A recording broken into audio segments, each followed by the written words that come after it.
Hello, everybody.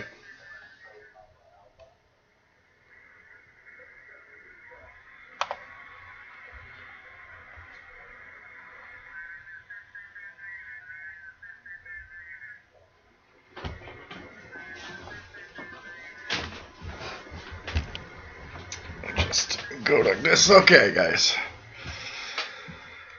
Hello, everyone. Welcome aboard. Hope you are all okay. And yes, there's already a long list of things people have been talking, chatting along. Hey, everybody. Welcome aboard. And this is the Friday edition of the Shortwave Radio Show, 2000 hours UTC. Which means that for a lot of us in North America, it's an hour later. And I almost started the show at 3 p.m. local because I was just used to it being 3 p.m. And it was around 1 p.m. that I suddenly realized, whoa, it's 4 p.m. now, local time. So now later, 2000 UTC. So I hope not too many of you have decided to watch an hour early.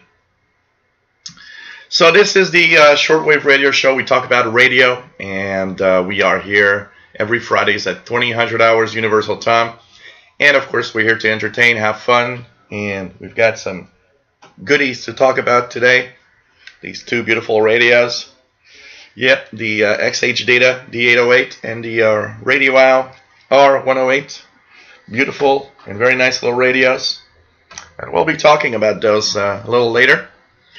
And pretty nice to have everybody on board, my friends. So everything looks cool. Of course, I've got my beer, as usual. I got my beer. So cheers, everybody. My first beer is a very light beer. It's a À Tout le Monde Megadeth 4.5% beer. Pretty nice little beer. Very tasty for a 4.5% beer. So, of course, there's a beautiful chat room with really great people. If you want to join in and have fun, people will answer questions. Very knowledgeable people that are here to have fun with all of us and have radio time. Of course, we'll tune the bands. I've installed the SDR Uno 1.3 version now, and installed it on 3 machines. Seems to work well on all machines. I've seen some people that have problems with it, but personally, it works great. Got anything to say, actually.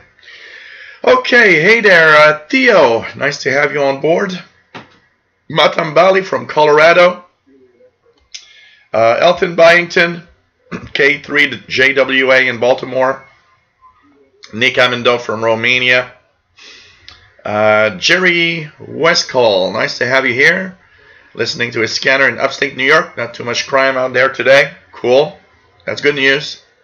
Max Edstrong, nice to have you on board. Jerry is transmitting scanner audio using a small FM transmitter and listening on an FM radio. That way, it is armchair copy and allows me to have a beer or two. Perfect. That's a good way of using an FM transmitter. Even listening, I actually the other day I was thinking that it could be a good idea if I want to listen into shortwave, for example, because I listen to shortwave in the kitchen with portable receivers. But sometimes I wish I could tune the my ICOM or the RSP 1A, and I could actually send that audio with an FM transmitter to the kitchen radio. That could be a nice idea.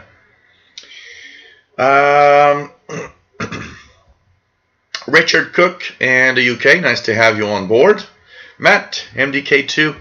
Yeah, I'll have to go. I'm already far behind in the chat, and you guys have been chatting along before the show started.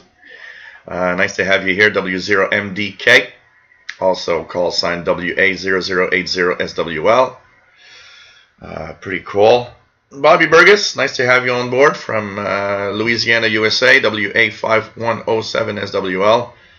I am on 14270. There is a really big pileup, absolutely. I don't know what station is there, but big pileup.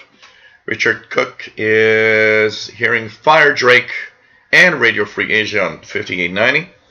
Jack N9IIF, nice to have you here, my friend. The Rock 80, nice to have you on board. The Vaults in Latvia, nice to have you here. Let's go down slowly, try to catch up as fast as we can. Brent Dalgling, nice to have you here. Happy Friday, Brent.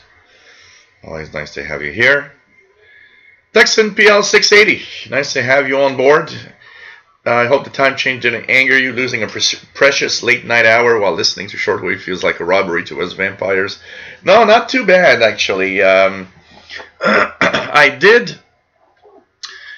did feel very tired when I woke up to go to the International Radio Report show on Sunday morning, because I did go to bed on Saturday night at around 1 a.m.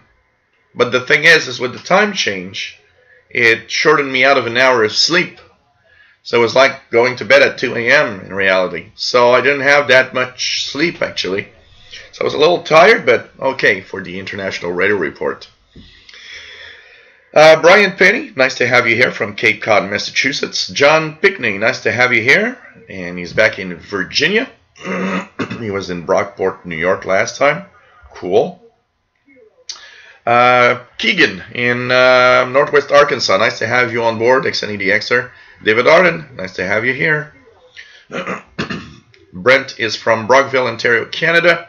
Cool. Here the temperature was around 12 Celsius today. It's dropping now, I believe. It says 9 here. So 12 Celsius was like in the 50s. It was a very nice... It was nice to have some warmth a little bit, and actually took a nice walk just before the live show, so that I could enjoy a little bit of the sunshine and the beautiful weather out there. It's very windy, you know. Marcel, nice to have you on board. Gordon Treadwell, VE6 GPT, nice to have you on board. And missed your Sun Activity show yesterday. I did not have a show yesterday. I did, you know, there's one thing that happened last week, though. The Saturday show didn't actually happen because I had a power outage. There was a gas leak a couple of streets from here, and they had to turn off the power. So I didn't have any power for the show, and the power came back really late, like 8 p.m. And the worst part of it is that this was the last street where the power was ending. On the other, in the backyard, the other street had power. So when I turned on my shortwave radio, it was still full of noise, because on that side, they had everything working. Andy RC, nice to have you on board from Cornwall, UK. Mika Delmange, nice to have you here from Alberta, Canada, and says had great reception of Channel Africa at 1700 UT today, and Voice of America Botswana 15580 until a few minutes ago. So really nice. Oh really, G3. Right now there's a the bands were I tuned a little bit just before the show, and I thought the bands were rather dead. What is happening here? So K1 index, solar flux of 70. What's happening in solar ham here? Let's just check that out here. Yeah, so things are kind of quiet, but bands weren't very good today. Not at least 15 minutes ago. Anyways, we'll be checking that out. And what else do we have? William Helms, nice to have you here from Florida. Scott Robson, nice to have you on board, my friend. Rock Ristorante, nice to have you on board, Risto, from Stockholm, Sweden. Pretty cool to have everybody here. PLF Radio, bonjour et bienvenue de la France. And I have Paul's tail in my face. And Mr. Paul saying hi to everybody. Here goes. Hey, Mr. Paul. Mr. Cat. So,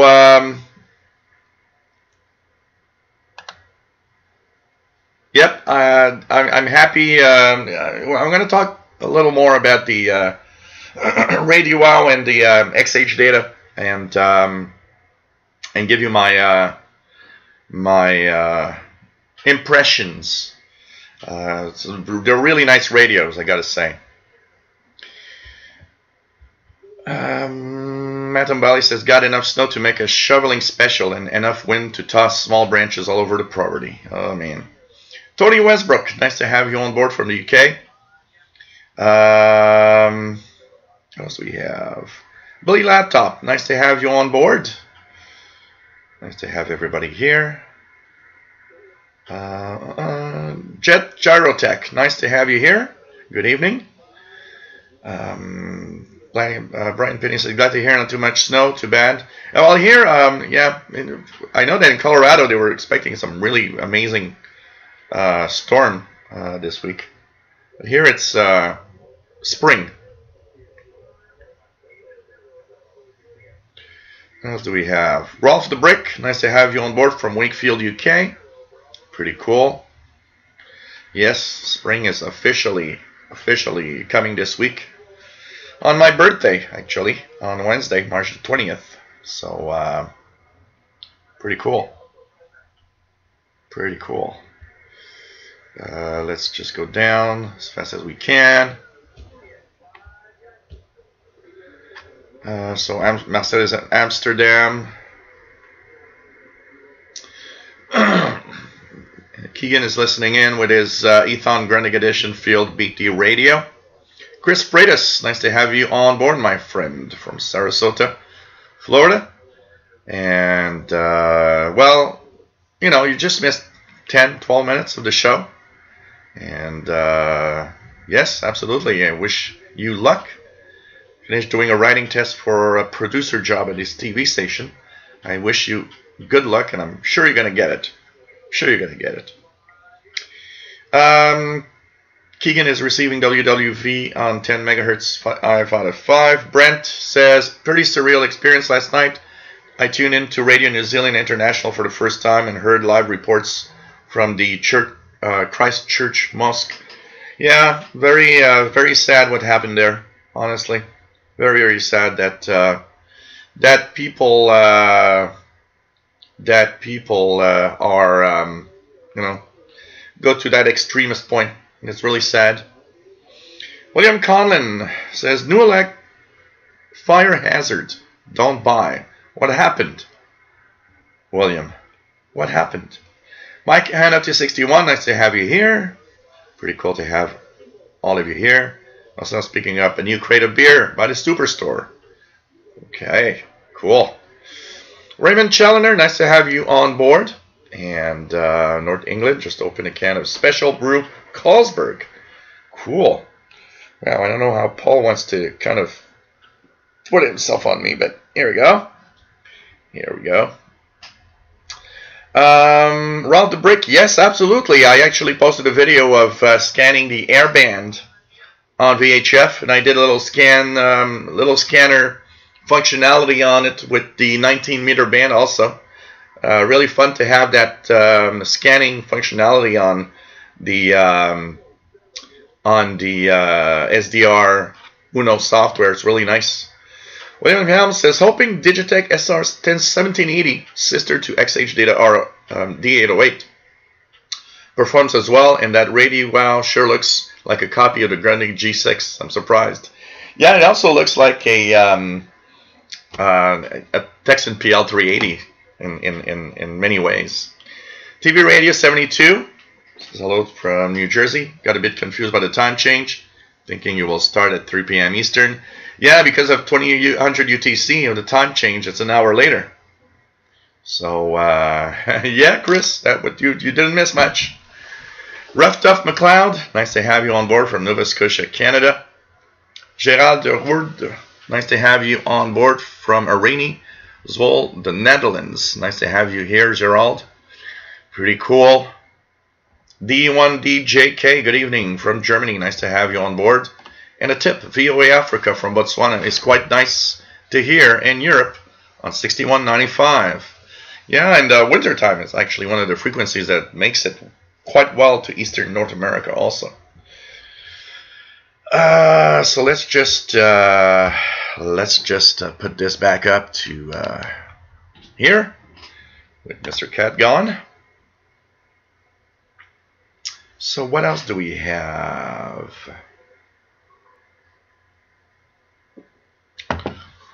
Yes, Matt, absolutely. Thanks to everybody that have answered my call to the nice shortcut of Control W to save my workspace, and works well. And now it always, the software always works with my favorite layout. That is very, very nice. Not too much for people that are going to move to 1.3. Not too much of a difference.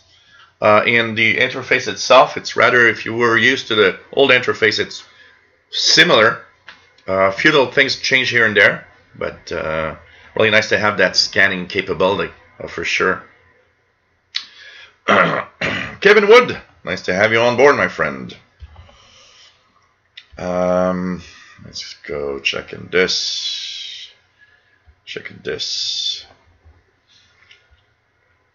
John Pickney, my antenna on that SDR here is a 22 meter long sloper antenna in the backyard. 22 meter long sloper antenna.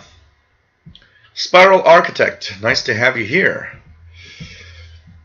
David Snyder, did you switch back to 4 now with daylight savings time? Yeah, it's 4 p.m. Eastern. 4 p.m. Eastern, absolutely, David. Because we follow UTC, and I always tell everybody, follow UTC. That's what you need to understand. Like on shortwave broadcast, we follow universal time. Richard Cook has Voice of Korea French on 7570. Bob T, nice to have you on board from Northeast Ohio. Edward Turner, nice to have you on board. And from SQ2H next door to Disney World. Pretty cool. WD8NJR. PLF Radio says, Jean, remember you said a very long time ago that before you do a review, you prefer to use your radio during a certain time. And I understand that. Yes, always. Always. I need to use the radio and tune around. And because, you know what? When you use a radio, if you do a review too fast, just, using it for an hour or two, you might miss out on some of the little glitches that you haven't seen while you were actually doing it. Now, I've used them quite a lot. I probably worked for, I used them at least 22 hours this week. So they were, I think today's the first day I haven't turned one of them on. And I'm going to turn them on later tonight for sure to tune around again. But the more I use them, the more I see some of the little quirks, the little things that are kind of weird with those radios. We're going to talk. We're going to talk about them during the show today. So Martin Halvey, nice to have you on board from the UK. Pretty cool.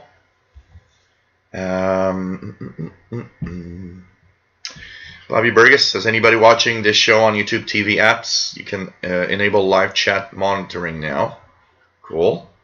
Randy in Riverside, California, nice to have you on board. Pretty cool.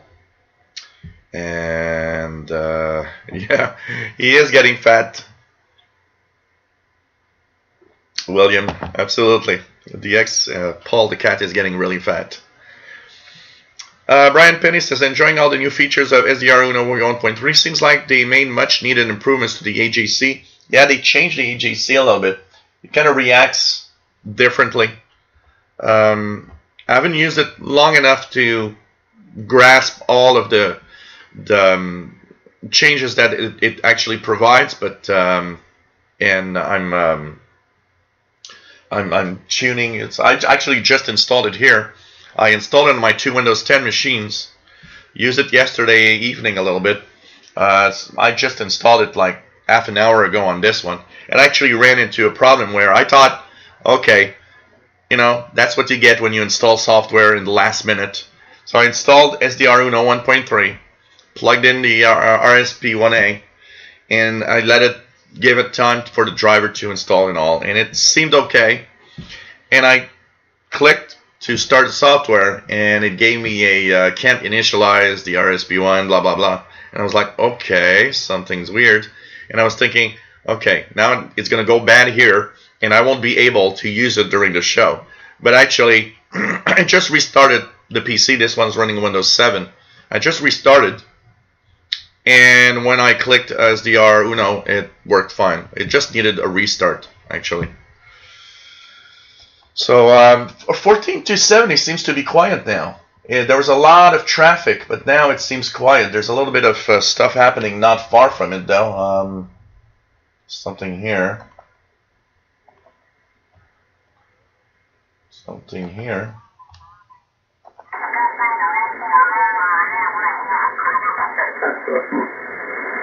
I tell you what, it's good to keep some of that big equipment, keep it going there, because some of the newer ham operators, they have no... 14295, some ham there. Sparl Architect says, I haven't been able to get anything on the bands today. So the bands were weaker than usual, because 15580, the Voice of America usually comes in very well, but man.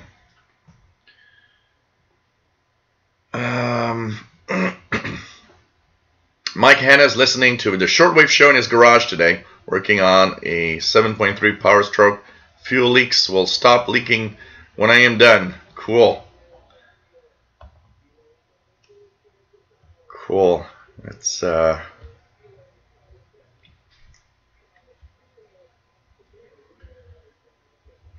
go down.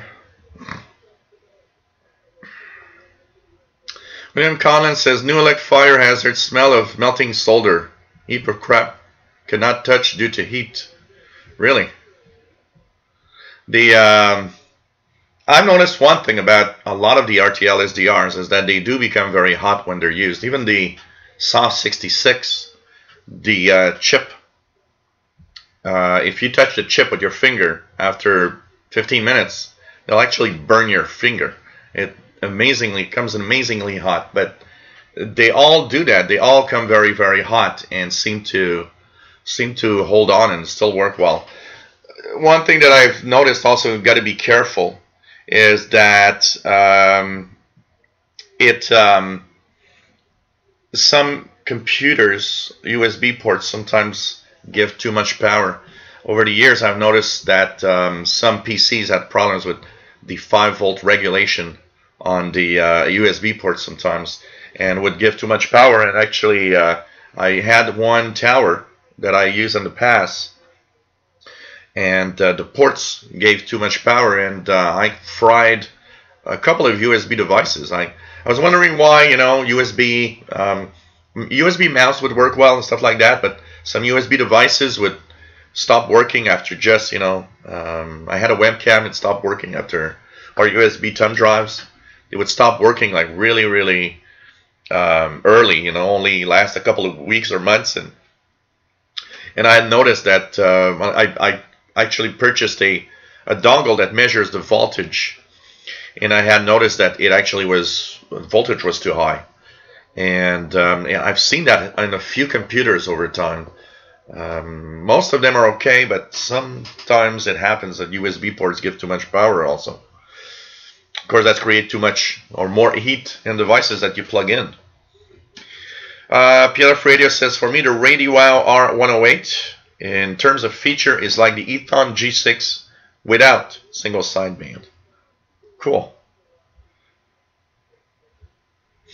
Bob T says he's all for remaining on standard time. Actually, I am for remaining on daylight savings time, because it gives us an hour more of sunshine in the evening, which is always nice. David Snyder is listening to 9690 Spain with nice signal on the SDR Play RSP1A. Let's check it out here, 9690. Yep, pretty good signal from Spain. Look at that. Las nuevas caras que ha llamado Luis Enrique para jugar el próximo sábado contra Noruega y el martes en Valencia y el martes en Malta. Hacía Enrique la firma de Mata, de Jaime Mata. And there's something in the background which I believe is Nigeria. One of the things I've noticed here on this machine, and maybe it has to do with the AGC, the audio is not as distorted that it used to be on the other version of the SDR Uno software. Audio seems to be softer and have less little distortion at the peaks. So maybe it has to do with the fact that they fixed the AGC a little bit. So D1DJK, I have 2 or 3 travel radios and a big one with amazing sound quality. Never again I buy little radios with little tiny sound. You know, one of the radios that amazes me for the size, it's a very small radio, but the sound quality, is the Tivdio V115. It has such an amazing frequency response for such a small speaker. It's amazing. I'm always surprised at the Tivdio V115 on the audio side, and for such a cheap radio, basically not even 20 bucks. But yes, most of the little portables have really bad audio. Actually, if I have something to compare and to say about, because I've been using them both side by side every time I use them. One of the things that I would say about the audio side of things, the Radio Wow has audio that's a little, I'd say, kind of lacking in higher frequency response. It's kind of talking in a box. It is and doesn't sound as good as the XH Data. That has, you could see that it has a wider range of frequency on the XH Data. It's still good. I mean, it still sounds okay, but the audio could be improved on the Radio Wow, for sure.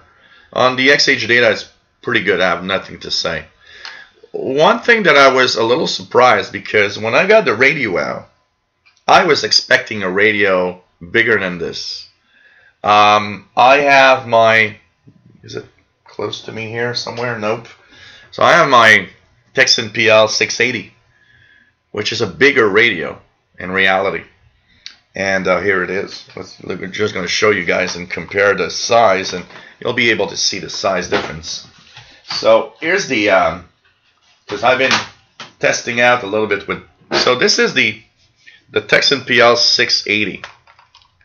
And I'm going to put the XH Data next to it, and you'll see that there's a pretty good, you know, size difference between both radios. Also, the PL 680 is much heavier than the XH Data. So I was expecting something as big as this in the mailbox, but I got this instead, which was smaller. So it's kind of surprised me for the size. When the mailman gave me the box, I had both of them together. I was expecting a bigger box. So I was surprised, because when you look at the pictures, it does look bigger. And because I owned these, I was expecting something bigger. And it's very lightweight compared to the Texan PL 680.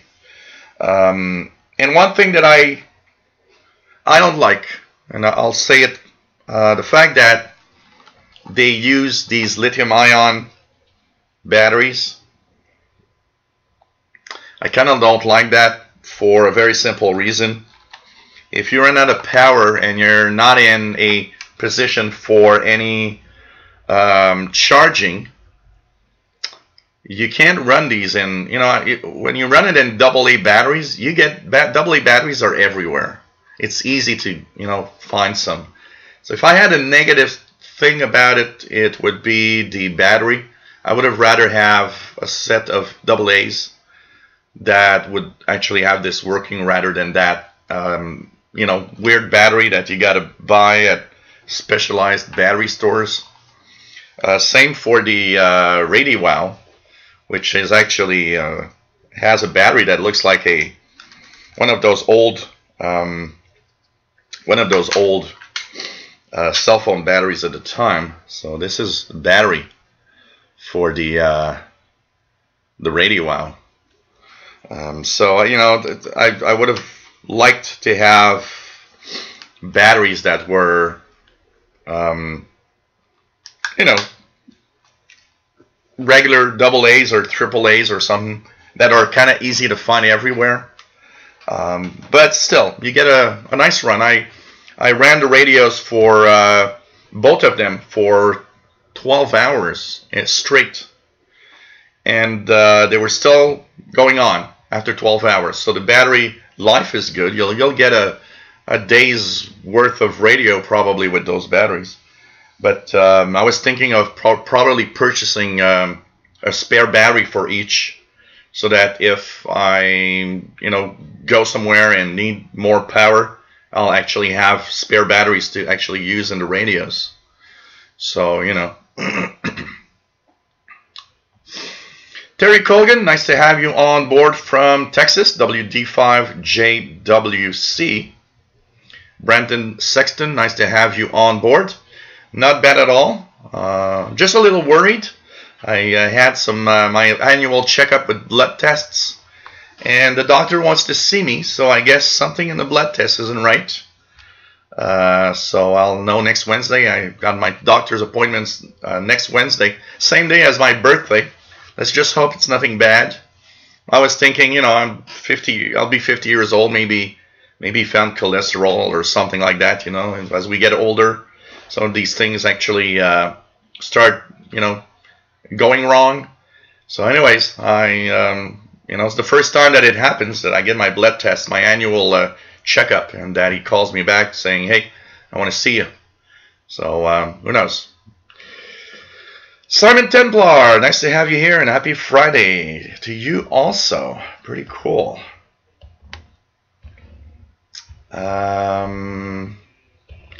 Raymond Challener's picking up 7285 plus 30 on his Kenwood R2000, which I believe is China Radio. Alex Champkin, nice to have you on board.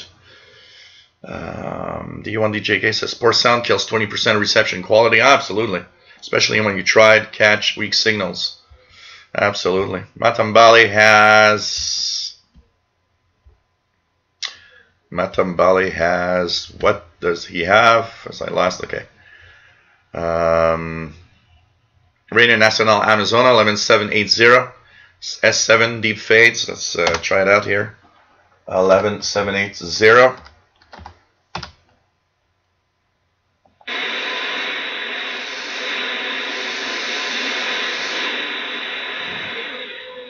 Lots of fades, but it's there. But it's a little noisy right now. A little noisy. J.D. Williamson, nice to have you on board, my friend.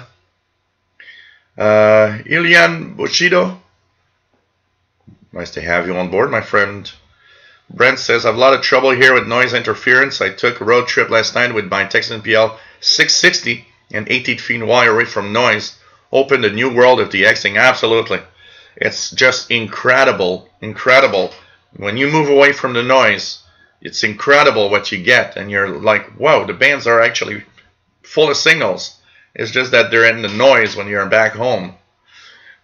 Sheldon Harvey, nice to have you here from Greenfield Park. Hope your back is better and that you're not suffering as much.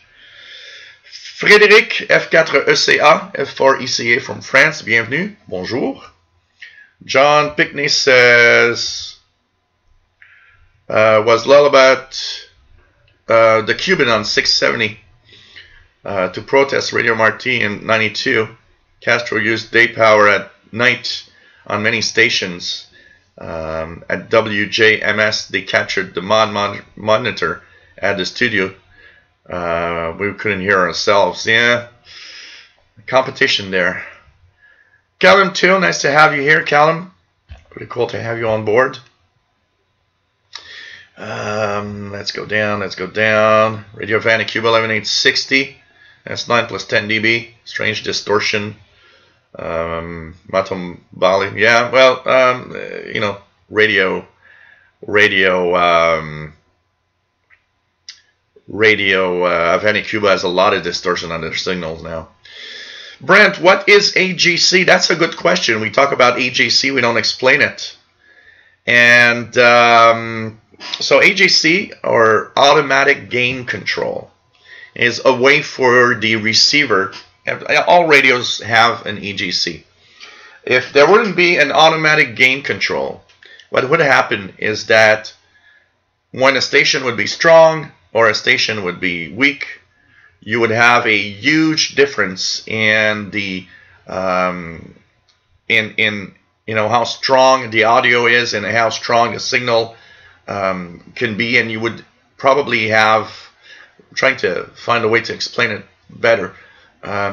Basically what it does is your receiver does, the electronics in the receiver compensates for the signal that moves up and down all the time. So you will have so most portables don't have any control on the AGC. They are fixed AGCs or automatic gain control, and they try to do their best to compensate. That's why when a signal goes up and down, you don't have to also move the volume up and down. There's a compensation going on. The radio changes the gain of the circuit depending on the strength of the signal that you're receiving. Now, on a receiver like the RSP-1A, or on more advanced receivers, the ICOM here, the Yaesu FT450 here, basically, I should turn it on actually. Here we go. And actually what happens is these have settings for the AGC, because having the AGC set to a prefixed setting is good for certain things. It could be okay, but for certain transmissions, say you're listening to a single sideband signal, an amateur radio operator, the difference is an AM signal has a carrier that's holding it up. So there's only this, you know, the ups and downs of propagation that changes something. You're listening to an amateur radio operator in single sideband. When the operator is talking, there's a signal, but when he stops talking, there's no signal. Now you're with, you know, something or nothing. And in that situation, having a setting of a slow or medium or fast AGC, that's the speed of reaction of the gain, will compensate. So I tend to put, for example, the AGC or the automatic gain control to slow when I'm listening to amateur radio operators. It takes more time for the receiver to go back down to its zero state when he starts talking, so you have less of that noise distortion. And sometimes when the gain, the AGC isn't that great, some radios have a really, really bad response on the automatic gain control. It actually distorts the signal much more than anything else, because it just doesn't compensate fast enough or compensate correctly for the incoming signal that has always a certain variation. So automatic gain control is there to kind of compensate the ups and downs, and more advanced receivers have, you can tell the receiver how fast you want that compensation done. Do you want it fast or do you want it slower, depending on what you're listening to.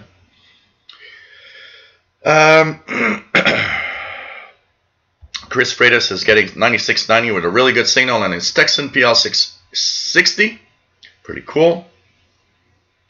What else do we have? What do we have? Let me go down. Mark Fisher, nice to have you on board from Southern Illinois. The D1DJK says, don't tell me sound of that little radio wow will have sound like Brennick Satellite's S8800 or S350. No, these little portables don't have the big sound of a bigger radio and bigger speaker, but I gotta say it's a little surprising. Yes, the XH data is a little smaller than the DGen D1103. Yes, DGen D1103 is almost as big as my, is probably as big as my Texan PL 680. John Ritson, nice to have you here. Callum says, I love that radio. I have been enjoying your uploads. Thank you very much. Jeff King, nice to have you here. Pretty cool.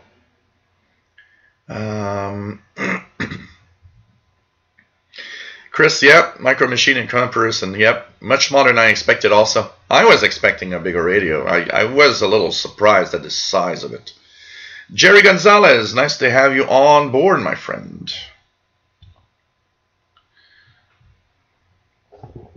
Voss likes the 18650. He's got plenty around charged around the house. Yeah, when you got many of them, yeah, absolutely, absolutely. But the thing is, you know, when I only have one, well, actually I have two. There's one of the XH Data cheaper portables that has one. I could actually take it out and use it on the XH Data here. When you have several of them, yeah, I got no problem because you can, you know, you have some lying around. But the problem is, it's not easy to find like double A's, you know. D1DJK, tell people the trick with using earphones for DX on small radios. You'll never pick up very weak stations when you can't hear them because loudspeaker is crap. Well, you know, there's a mix of all of that. There's a mix of all of that, and it's the fact that when you use earphones to listen to signals, first of all, you're immersed in the sound, so that means the noise around you doesn't, you know, interfere with what you're listening to. Very often in the earphones, the sound is of better quality. That often happens also. So it does make it easier to, you know, listen into the weak signals and actually have them ID the signals.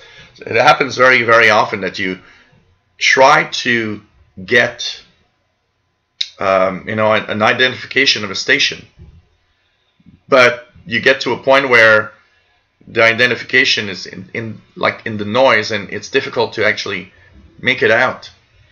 And when using earphones, you actually often have a much better chance and easier way with it. Jerry DX, nice to have you on board. The XH Data does have a single sideband, Jerry Gonzalez. It's a AM/FM and has upper-lower sidebands separate on it.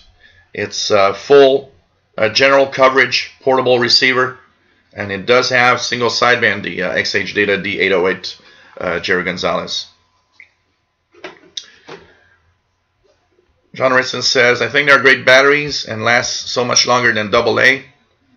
Yeah, I totally understand that they could last. Well, actually, this one is a 2,000 milliamp hour written on it, and my AA's are 2,100 milliamp hour. So technically, my AA should last as long, if not more, than that one. It's mostly because of the point of you know, how easy it is to find batteries in case you need them. So, you know, yeah, it does look like a Nokia battery. The first thing that I saw when I saw the battery was like, wow, that's kind of those batteries in those old cell phones.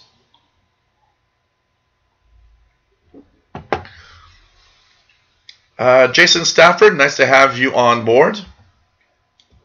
Yeah, same here. I think it should be daylight saving time all the time. All the time.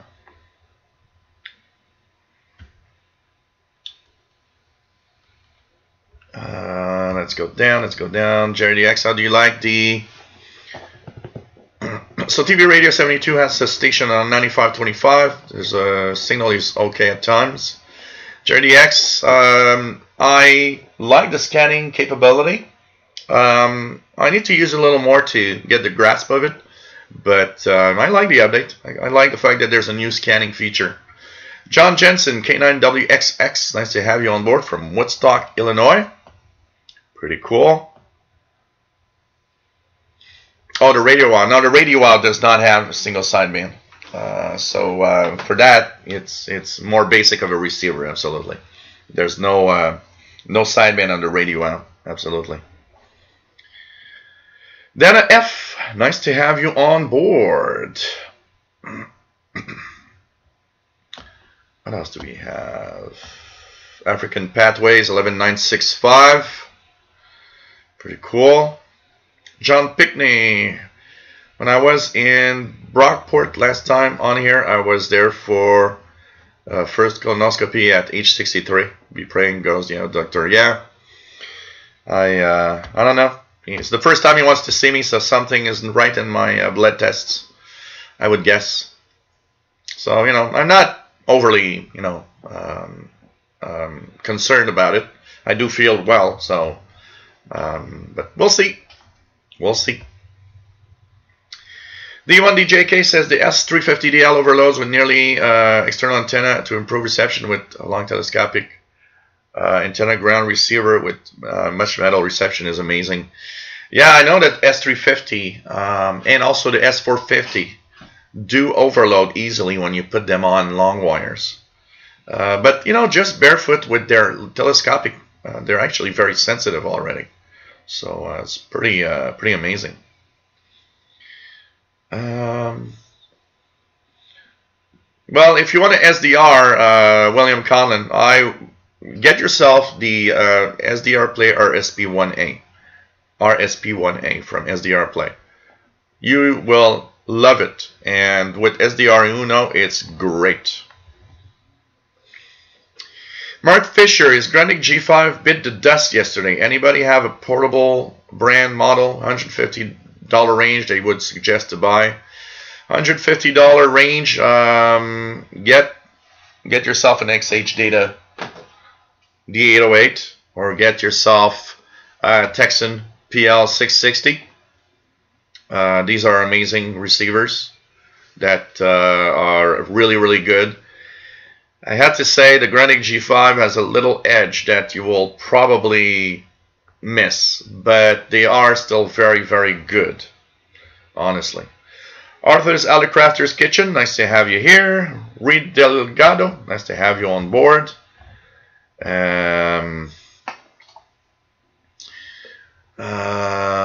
don't talk about Degen or Sentient as much as you talk about Texan radios. They're kind of in, there's a lot of Texan receivers, and Degen, apart from the Degen D1103 that I like a lot, I can't say I have a lot that I really love, except maybe that little green one, the emergency radio. For Sangean, I mean, I've got an ATS 505 here that is not bad of radio, nice big portable. I've got the Radio Shack DX398, which is in reality a Sangean ATS 909, which is a little deaf, but it's still a nice radio. But Texan receivers are easy to find, not too expensive, and do perform really well, honestly. Very well. Jerry the X slept through the alarm.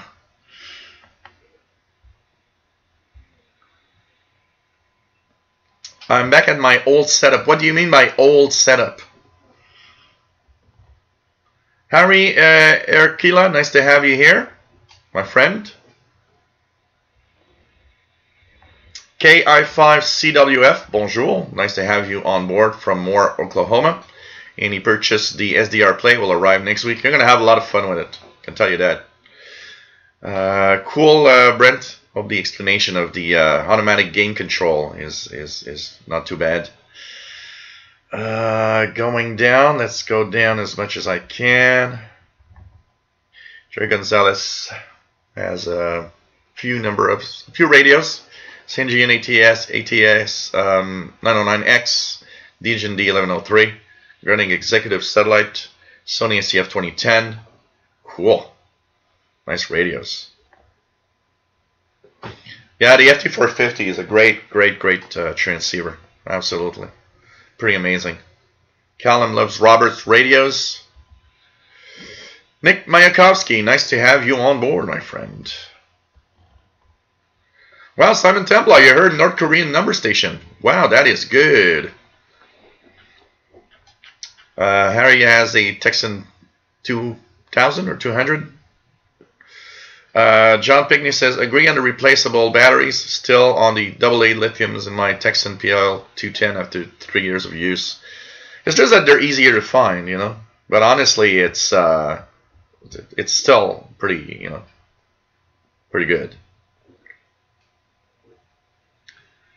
What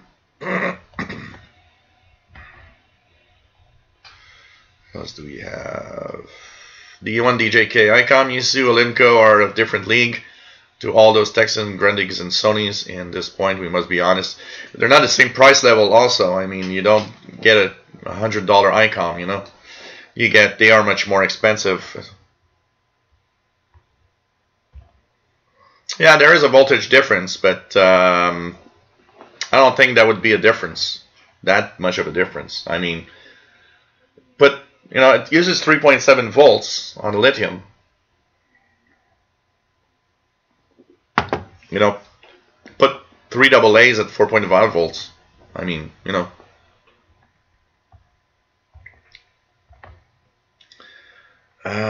What else do we have? David Arden, 133 watching now. Yeah, 131 right now here. Says only 41 thumbs up. PLF Radio, Gilles, in Canada, which time do they use before DST existed? For France, I don't know. I wasn't born when they used DST time for the first time. I never really looked into what when DST was introduced. And I would guess, because a lot of the changes happen here in North America and Canada, a lot of the time changes and stuff happen pretty much at the same time as the United States, because we're so interconnected that we kind of do the same rules most of the time. But I mean, I don't know. I've always been, you know, since I was small, there was always you know, daylight saving time, which always was kind of a weird thing. And here in Canada, we do have a lot of you know, we got several time zones, you know. Canada is pretty big from west coast to the east coast, and I think the only place in Canada that doesn't have DST is Saskatchewan. I don't know if there's any other province or place that doesn't follow it, but I think Saskatchewan doesn't change their time. Keegan got BPM in China with WWVH at times on 5,000. That's good. Tony Turtle heard signals on 10-100. So yeah, there's an amateur band there from 10-100 to 10-150, which is the 30-meter band.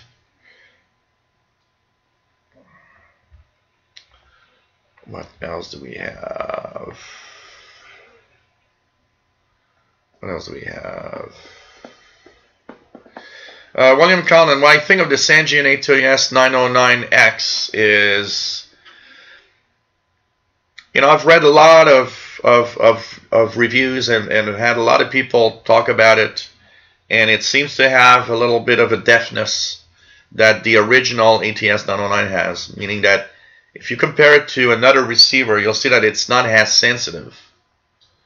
But, you know, on the long wire, it performs really well, and it's not that bad of a radio. It's just that just straight on the telescopic, it will often have weaker signals than most other portables. Matambale has BBC, via Ascension Island, 12095. Let's see if I get it here. Yeah.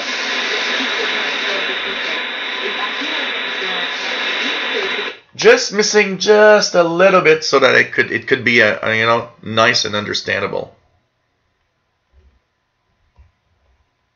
Chris Freitas says Texan PL 660, 680, or 880 are great buys. Absolutely.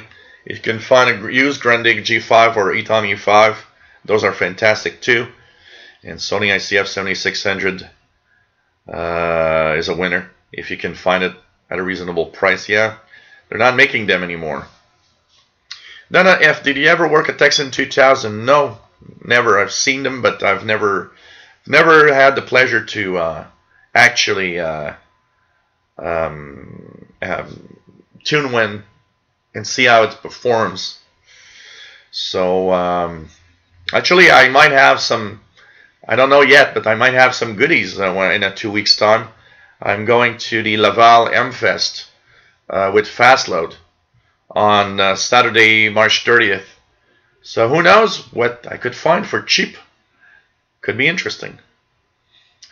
The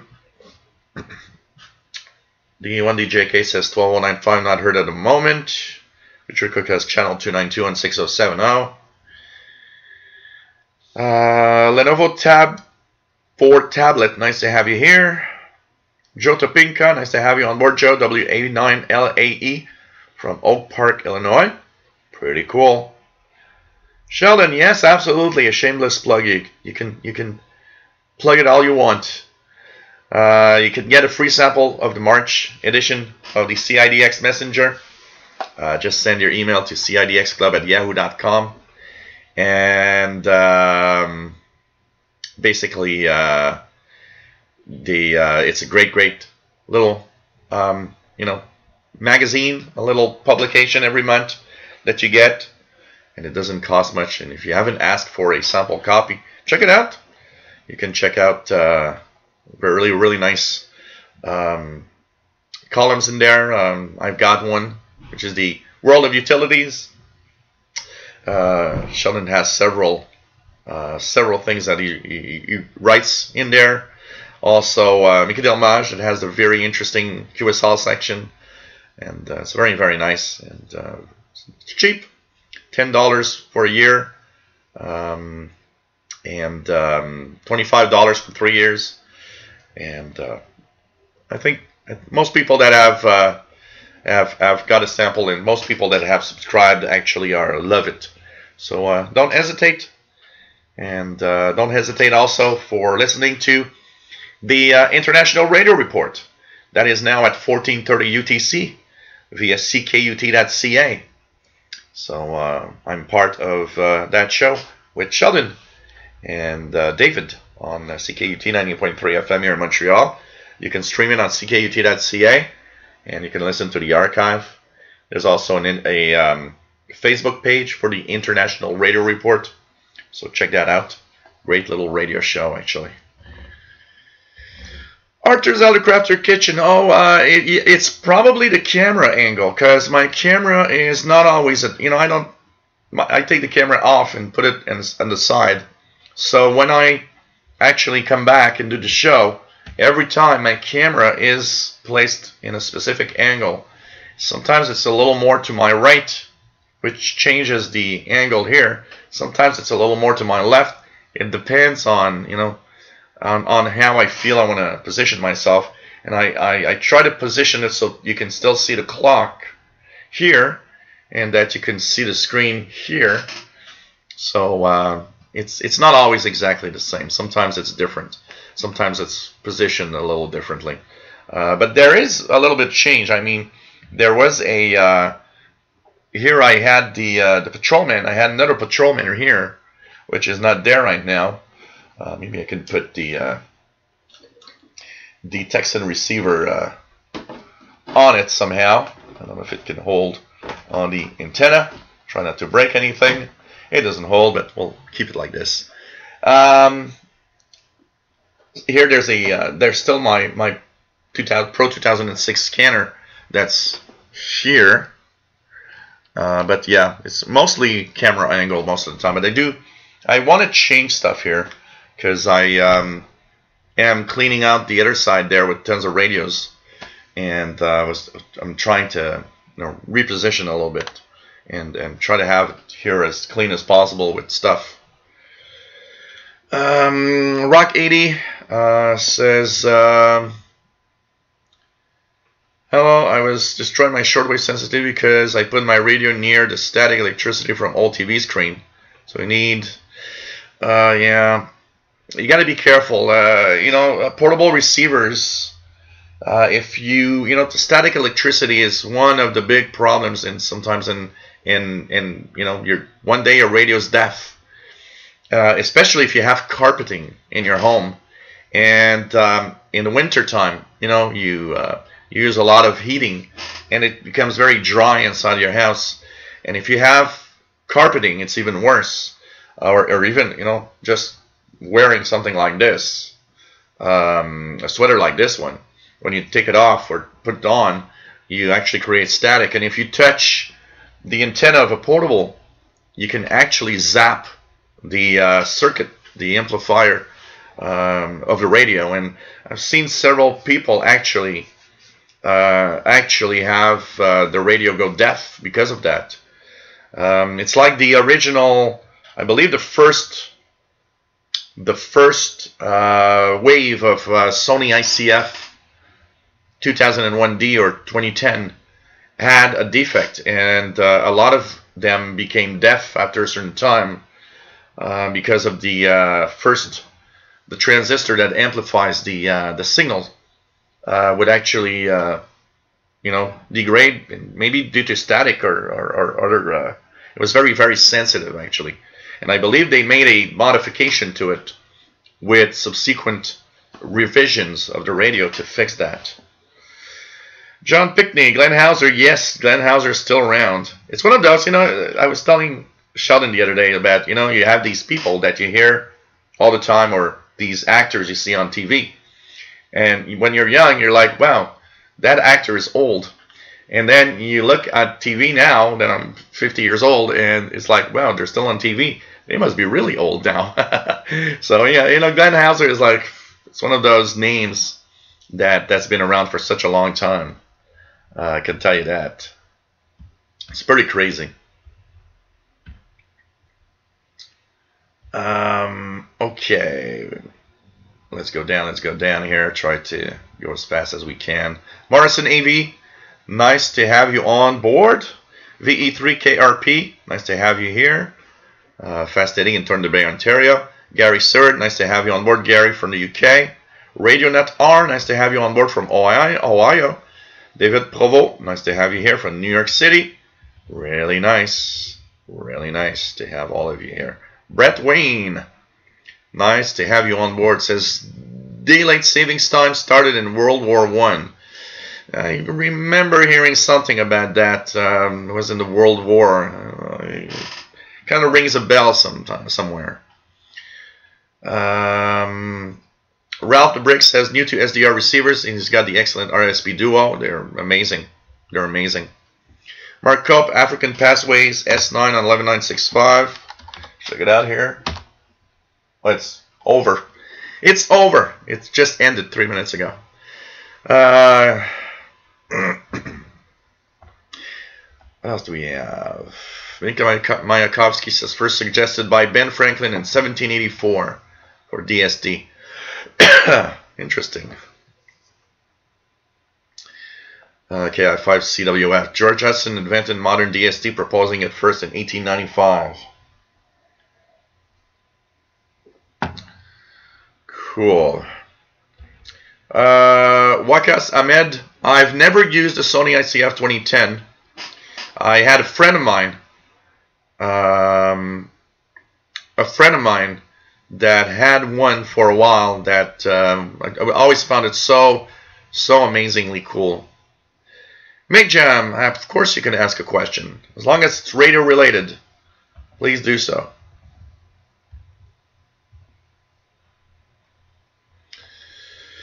Can you recommend any good books on digital modes and decoding for SDR receivers? You know, there's really no books that I would actually have in mind. There's a lot of information on the internet about digital modes, digital mode decoding, including audio clips to understand them, and you know, there's so much information that you should go. And I think the first place that everybody needs to go is swling.com, which is an amazing website by Thomas Witherspoon. It's one of the best places to learn about everything radio. And look on the web, just Google digital modes on shortwave and SDR receivers. You'll have so many pages. I mean, you got everything on the internet today, much more than you'll get on books. I would say. Radio.R, also hearing BBC Ascension Island on Western Ohio, USA, on his satellite 800. Cool. Yeah, Callum, it's really just a adjustment to, you know, so that we have more sunlight in the evening. TV radio also heard BBC on 12095 on is a Radio Wow R108 or Radio Wow 108. Cool. Brent says CIDX news alert is great. It is. William Hell, nice to have you here. Running a Yisu FRG100. That's cool. Looking for a portable to replace his Sony ICF SW55, which died after the capacitors failed. So, you know, look into the Texan receivers or even the XH Data D808, I would say. Hey, Ohio Ham guy, nice to have you on board, my friend. Big John, can I use an alligator clip from my Alicrafter's random wire to telescoping antenna on the PL660? Absolutely. I actually do it all the time. Instead of, you know, trying to start making a complex whatever, I just, you know, take the connector out and put a alligator clip to the antenna of my portable. Mountain Valley 18557 USB strange CW light carrier. 18557. Check that out here. 18557.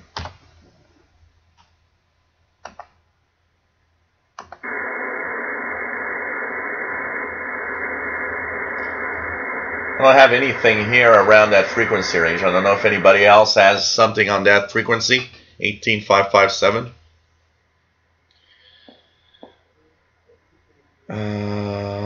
Matt.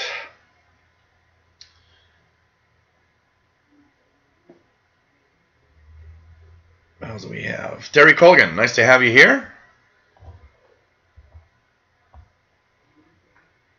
That is true, Terry.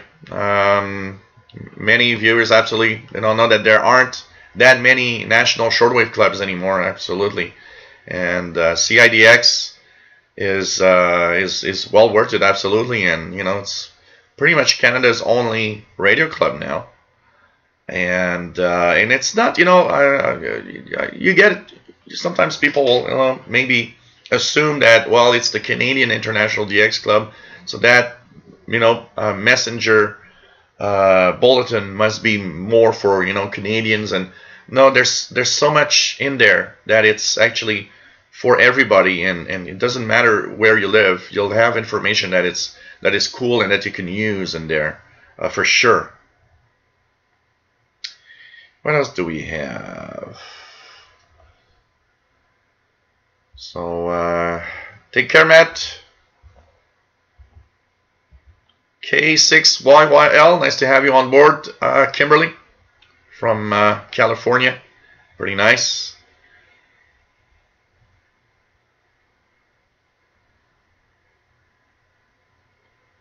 What else do we have?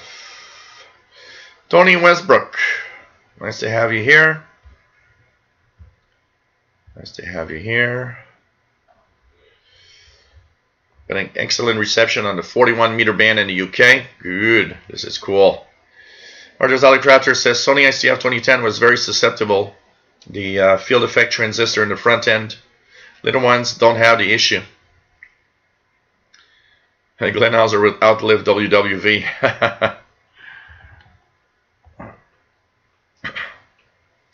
Yeah, the Grundig, it has that weird, like the Grundig G5 that I've got here. It has that weird rubberized exterior that is so disgusting after a couple of years use.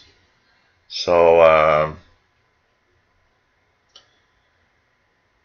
there's a way to clean that up. Actually, I actually will also post a video about that for sure.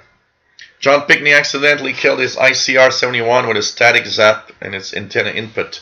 Had to send it back to ICOM to fix it. You got to be careful, you know. I always tell everybody when you manipulate electronics, you know, touch some grounded metal somewhere to make sure that, you know, you remove any static electricity from yourself. The Johnny Shadow, nice to have you on board. Dave Todd, nice to have you here. Was torn between a Fedri like Gel and the RSP Pro 2 back in August 2017. Went with the SDR Play Pro 2 and have not regretted it. It's an amazing device, absolutely. Henry Casely, nice to have you on board from UK.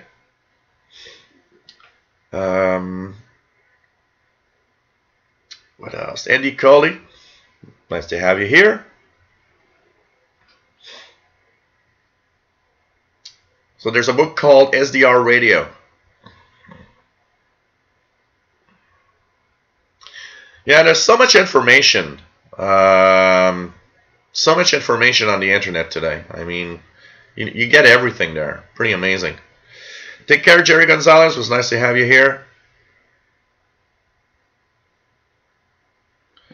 Artificial Crafter's Kitchen says this R71A still running strong with original battery backup.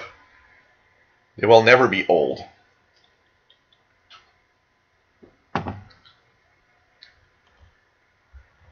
Hey, Fastload, nice to have you here.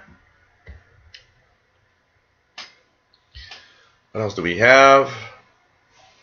No, I do not have green beer for this weekend, Jerry. I'd have to put a drop of green color in it. Return Stroke says, would the Texan 880 be a good upgrade for the Texan PL 380 and the Sangean 909X? Love the vids. It is a pretty good radio. The Texan 880 PL 880 is a pretty good radio, and yes, I would say it would be a good upgrade. Absolutely, absolutely.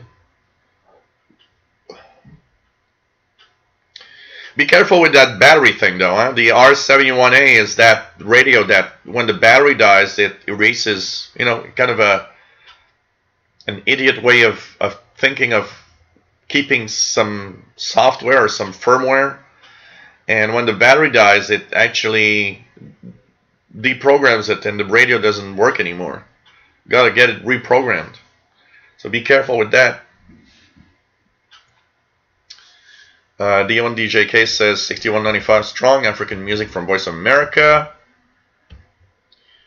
D1 DJK loves sounds from around the world. That's why he loves Shortwave. Absolutely. Cuban Lady on 11635. Anything here? Yep, here she is.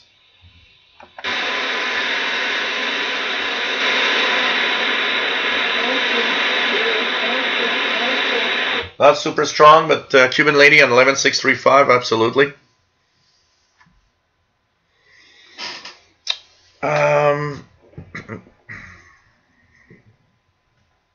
Yeah, there's Rob. There's some say alcohol. I've seen a video. The guy uses that pledge, you know, that lemon scent thing that you clean tables with. Some people have actually used that also. I'll clean mine because it's really mine is very disgusting also. The Rock 80. What is the low cost radio with SSB option? So the lowest cost receiver with single sideband. If we're talking about a radio, a portable radio, it would be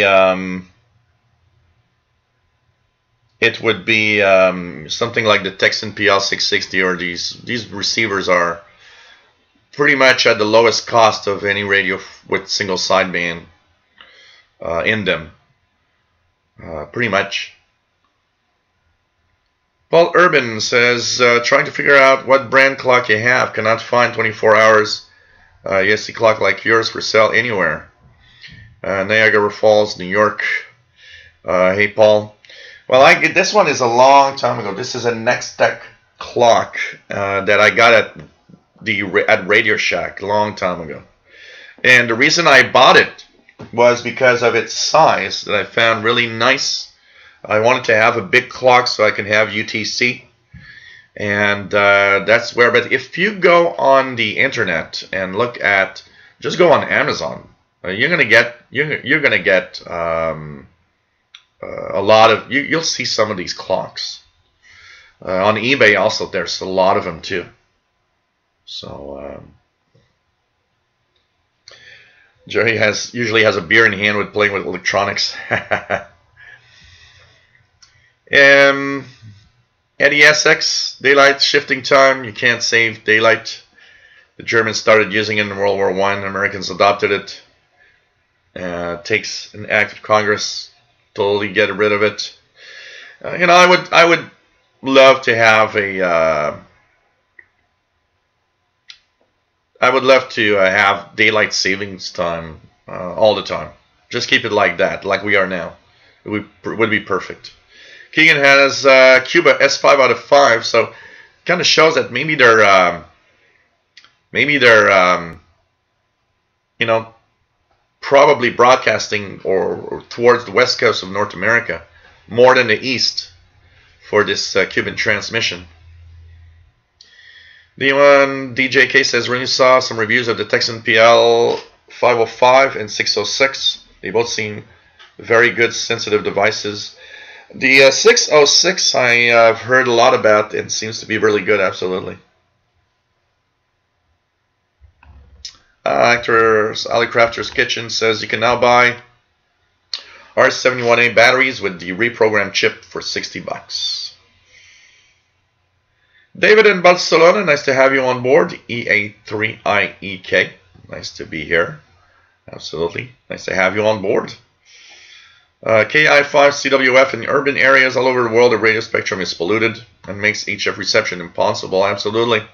It's making our hobby very, very difficult. Honestly. Very, very difficult. And noise is really, really a major problem in cities.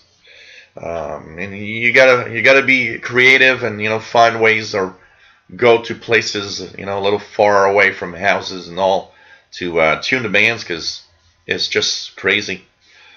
Just crazy. Joe Topinka says, AdWords 838 LMS is a great loop for long wave, medium wave, and shortwave. Never heard about that one. A bit fragile, but cheap, and works at least as well as the Sony, which is no longer available. Huh, interesting. Brian Penny joined the CIDX in 1973. Fantastic club. Yeah, first time I joined CIDX was somewhere, I would say somewhere late 80s, early 90s, like 89, 90, 91, somewhere around there. That's the first time I joined CIDX. I would guess. You know, we are getting old when we think about it. Mick, nice to have you on board. Says joining a bit late after my daughter's horse riding lessons. I'm now settled down, beer in hand, looking forward to enjoying the rest of the evening. Cool. Nice to have you here. Nice to have you here.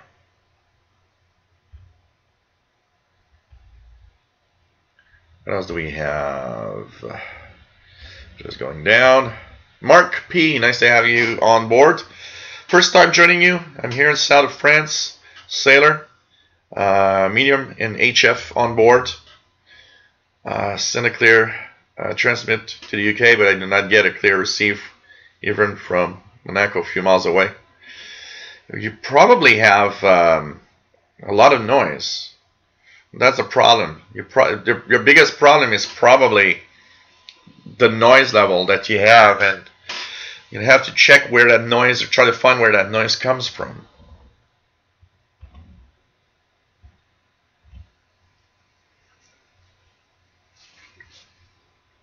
What else do we have?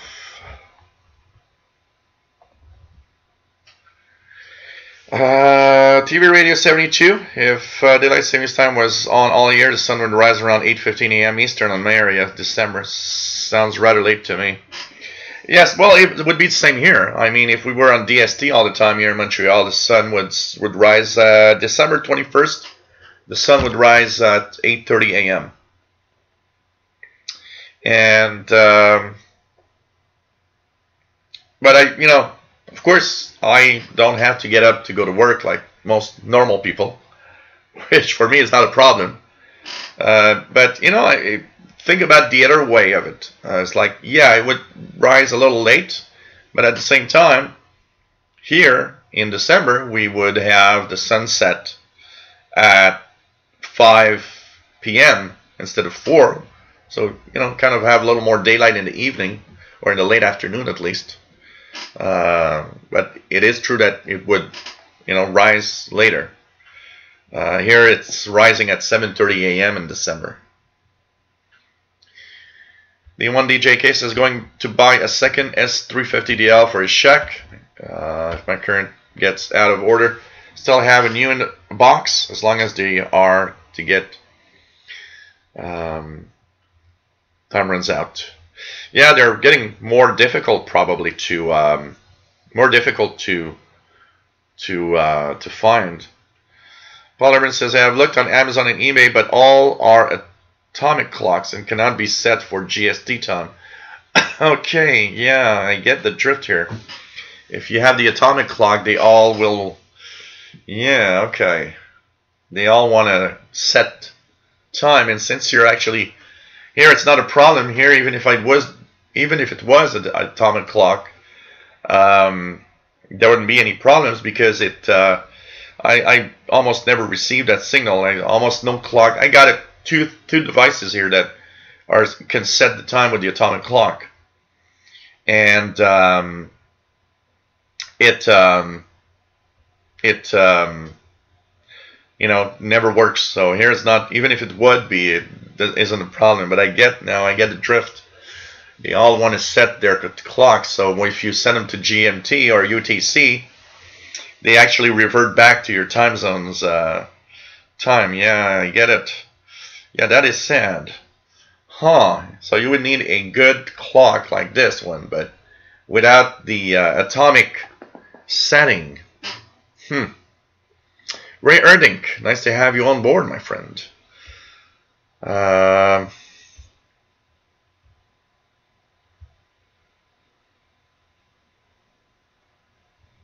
do we have? Elton Byington says we switched to DST around 1 year back in the 60s. Result was that school kids were injured while waiting for their school buses. Oh, really? Yeah, you know.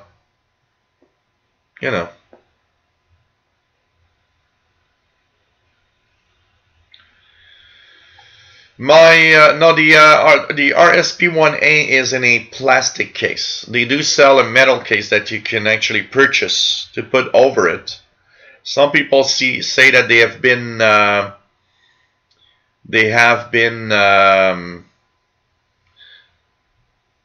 there's less noise when they put a metal case on it, so that could be something to try out. But its case is a plastic case. Yeah, that is a good idea. KI5CWF says go to the MFJ website, Paul Urban, for a clock that might not. It might have one that doesn't set with the atomic clock. That's possible. That's possible. NSN do Brazil, good afternoon. Nice to have you on board. Listening now at 6 p.m. local time in Sao Paulo, Brazil. So he's a ham radio, call sign Papa Uniform 2, Oscar Lima Tango. And he's got a blog about Radio QSL, Radios QSL do Brazil Oliveira. So cool, nice to have you here. Joseph Ivankovic, nice to have you on board. Have you imported the EIBI CSV file to SDR? No, it's really cool to see what station you're tuned to. Yeah, it's on this one I haven't, but it's on my portable receiver. But I haven't done it on this one. I need to import it on this one for sure. So what else do we have? SFM Marrow. You know, for an apartment, what you could try is a loop, a magnetic loop antenna, which is probably what lowers the noise the most. That probably would be what I would suggest. pretty much. But you know, apartment radio listening is a very, very difficult task. I gotta say that. It's a very, very difficult task. What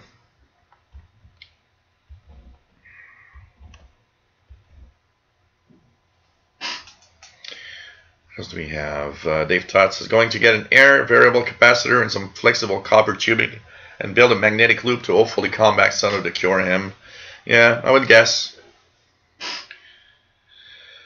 How much is the RSP1A plus SDR Uno in Canada? So the software is free, William. But the RSP1A is, I believe, $109 US. I do believe it's $109 US. So that would make it 100 and maybe 140, 145 Canadian dollars. Hello, Radio is the best time to be close to the solar time, but hard to apply when we are farther from the equator. Yeah, that's the problem. When you are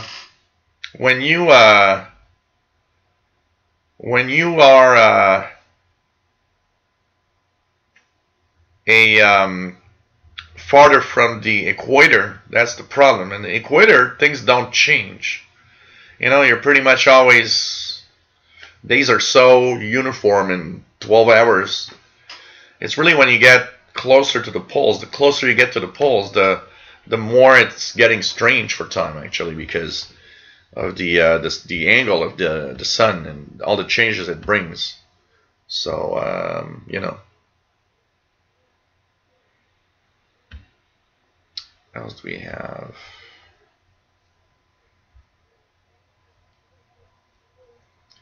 So what else do we have? Yeah, be careful. There's a few people out there that are not necessarily bad guys. Like Callum is usually okay, but he's autistic, so it's a little.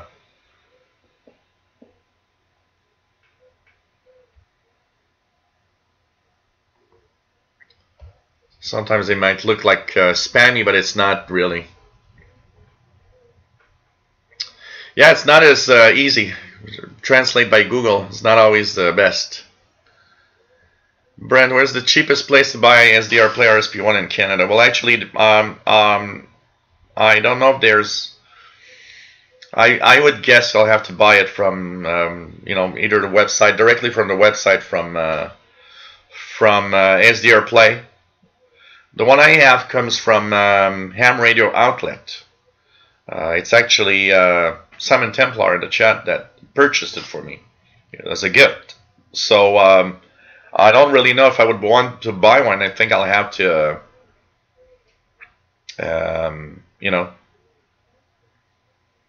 So I don't know if anybody in Canada actually does sell one of those devices, honestly.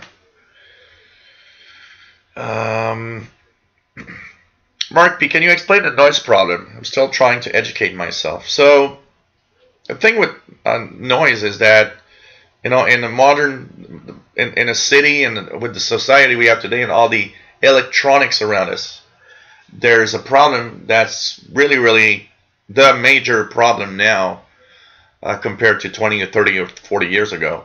And it's because there's a lot of noise created by all the electronics around us. And that is a big problem because it has an effect in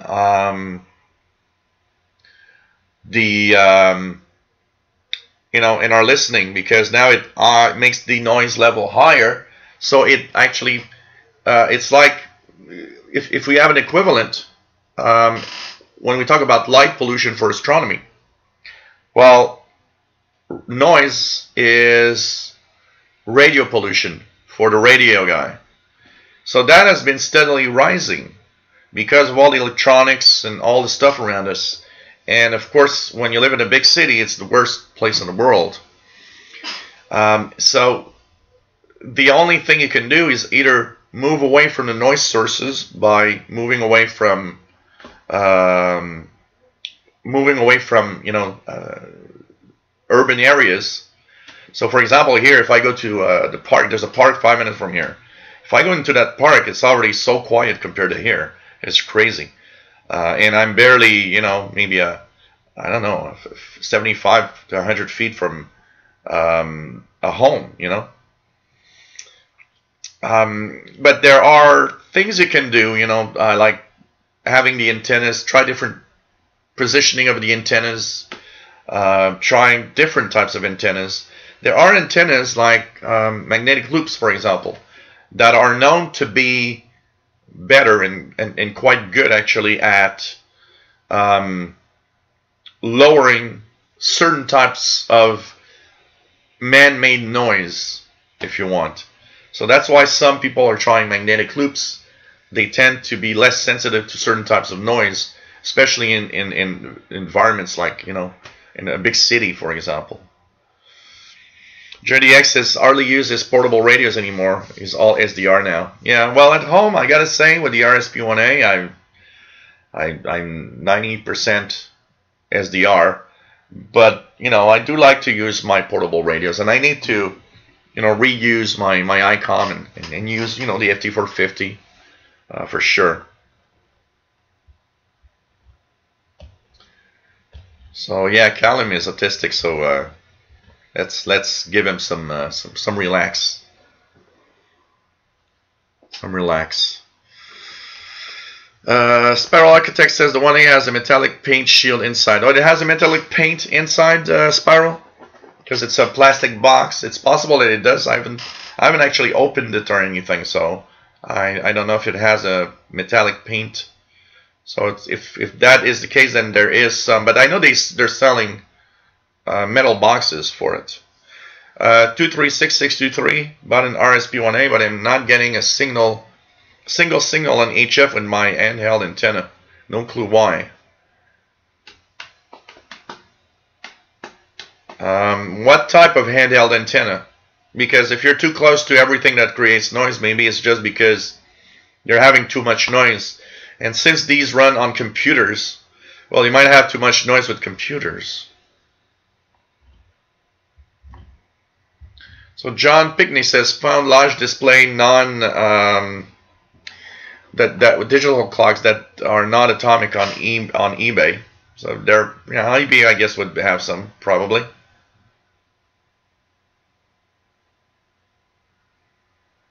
Uh, 11635 right now. I still hear in the weak background the digital hash and the Cuban lady.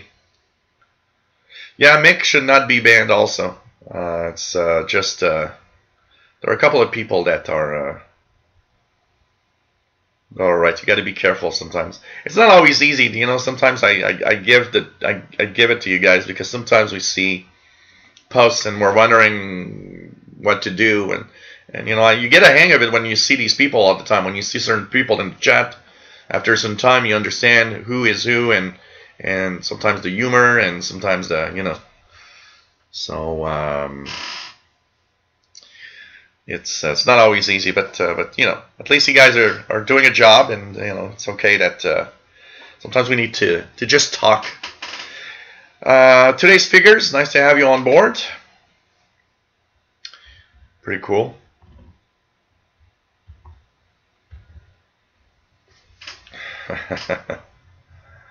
It's not always easy. Yeah, Mick is all right. Mick is all right, absolutely. Shitty Pyro 90, nice to have you here.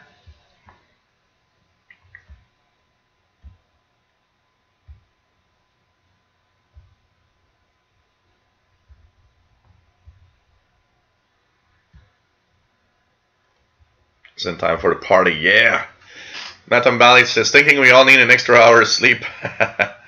Chris Freitas says, yeah, just about the same. Mick didn't go yet. Absolutely, we gotta be careful.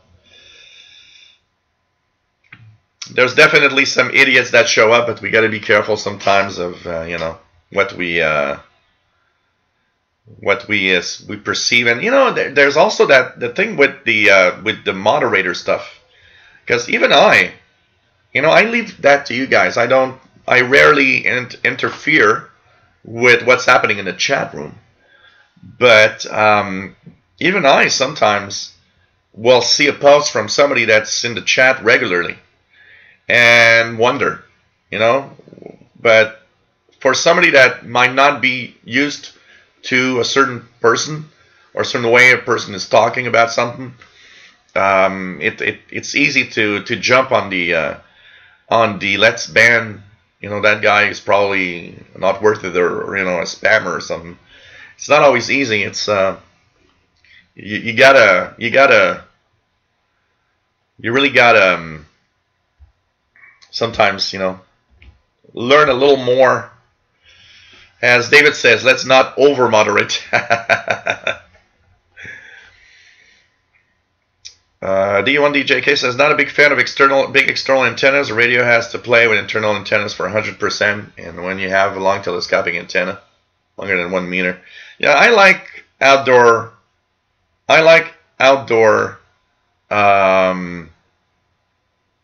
You know, outdoor antennas and wire antennas, because they do give you more signal, honestly. And on a lot of receivers, it's fun to be able to go and grasp that little something that you won't get with just the telescopic. Jenny Williamson, have you ever built your own radio? I built a couple of receivers from kits. I have one here, an Elenco AM radio. I got a when I'm a teenage, I had a, when I was about 16 or 17 years old, I actually built a VHF receiver, plans that I had seen in, I don't remember what magazine, and I bought all the parts and actually built a VHF airband receiver. It was an airband receiver, 108 to 136 or something like that, and that was okay. I mean, I heard a few planes on it, but that's pretty much it. I did, when I was younger, I used to do more stuff. You know, in the 80s, I you know, built a speech synthesizer for the computer. I built a lot of little circuitry for different things. Built a you know, audio amplifier with the famous what's that? Oh man, I'm trying to remember. The LM386 is, I believe, audio amplifier chip. So yeah, for a lot, because the thing is, D1DJK, the thing is a lot of the portable receivers are not meant to handle long wires, so they overload easily.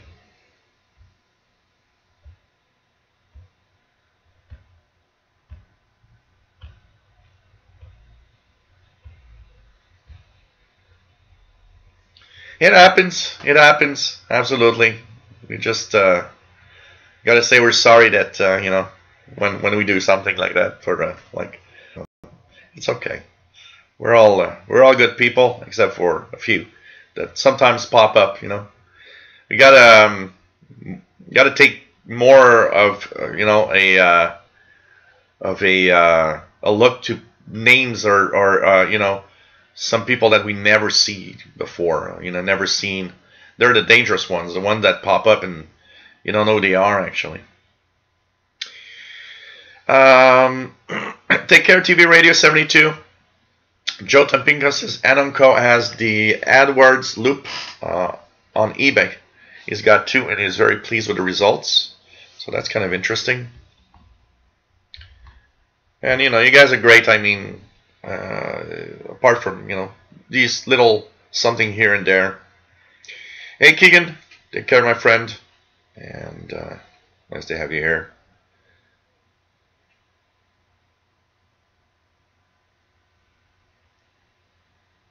Chris Freda says, my rule of thumb, if someone is aggressively being political, cussing, or just plain being disgusting. Yeah, absolutely. There are these people that are, you know. So Jet Gyrotech has a YouTube video about some clocks, apparently. KI5CWF. With an SDR receiver, you can see that noise by observing the spectrum part of the radio. Absolutely. Because you do have a visual of that noise also with an SDR. So it's pretty amazing when you think about it. John Pickney says, when I was a kid, the fluorescent light in our kitchen introduced me to spread spectrum and broadband transmissions. Supper time played havoc with Sunset. Broadcast band DX. Oh man, there's so much interference sometimes. Yeah, I believe I've seen something like that vault somewhere. I was looking at one. I believe I saw one clock that does, but it was amazingly expensive. It was so expensive, it was like, bro, it's too expensive for that. Kevin Wood has noise on 9675 at 115 dBm at the moment. 9675. Mine is at, so if I go at 9675 myself, it's roughly at minus 100 dBm. This is my flat noise level.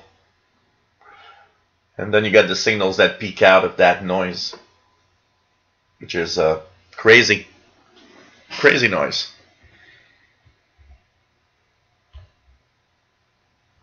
Oh, okay. Thanks for the info.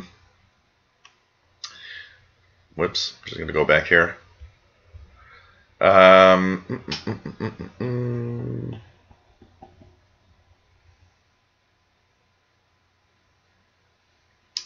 Jim S., thanks for the info for RadioWorld.ca or GPSCentral.ca sells the RSP1A.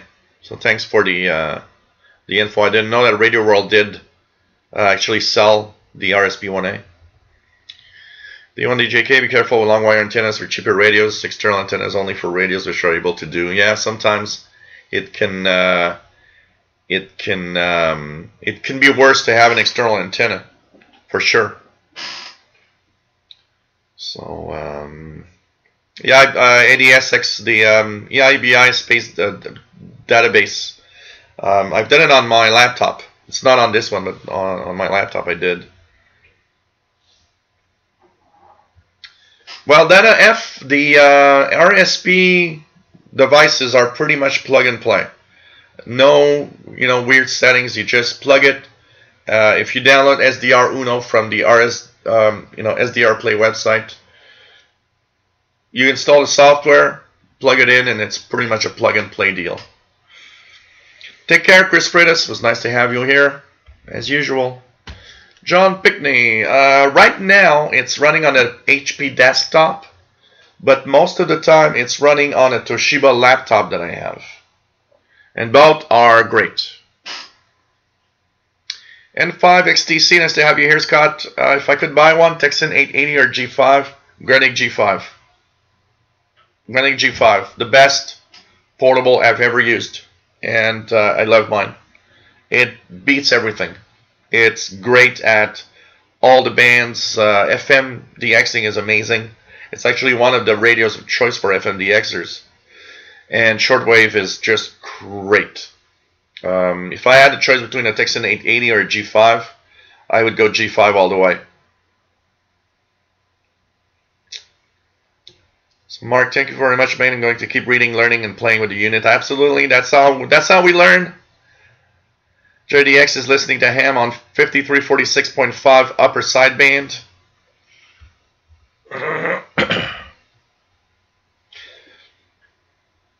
And like Mick says, respect to the mods. And, mods are just amazing when you think about it. And how the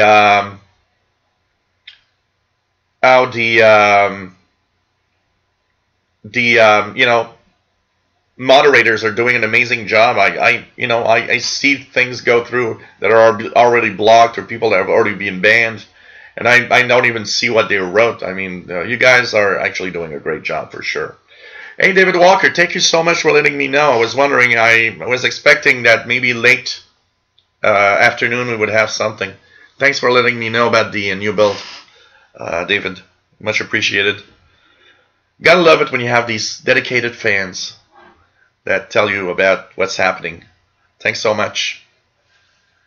Callum says, my anxiety and depression has been bad. Yeah, you got to be careful with that, Callum. And you know, we all appreciate you being here, and it's quite all right. And it's really nice to have you here. And if it can help you, you know, if it can help you feel good, that's what we're here for. Also, I mean, we're all a great gang, and you know, a bunch of people that are just having a lot of fun and just, you know, friendly people. Oh, your avatar is the schematic to the first receiver you ever built? Kind of cool. Well, you know, you got to have a good antenna, and you also need a good receiver. That's for sure. Just for sure.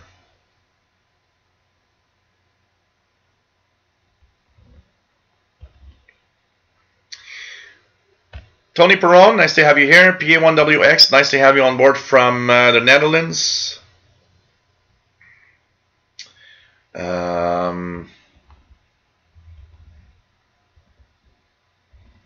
Kevin Wood says built an iambic keyer in 1970 using RTL logic. Oh wow, that's kind of cool. Cool stuff. There's a lot of it was you know, and it was so magical. It's so magical. And when you build something, there's something cool about the fact that you're using something that you built yourself.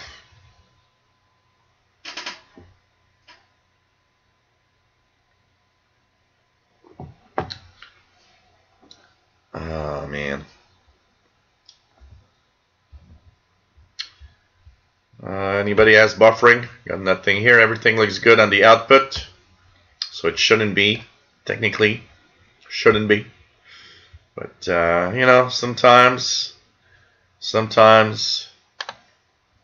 there's a little bit of YouTube problems, but everything here on the output is good.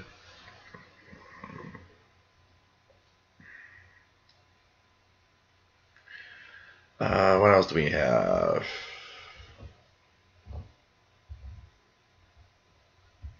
It's nice to have you here, McClone from cloudy Florida. Great day here. It was a pretty nice day today. We're going to Conland. Mr. Paul was here at the beginning of the show, but I think he went for a nap right now. Yeah, you can buy the SDRs directly from sdrplay.com.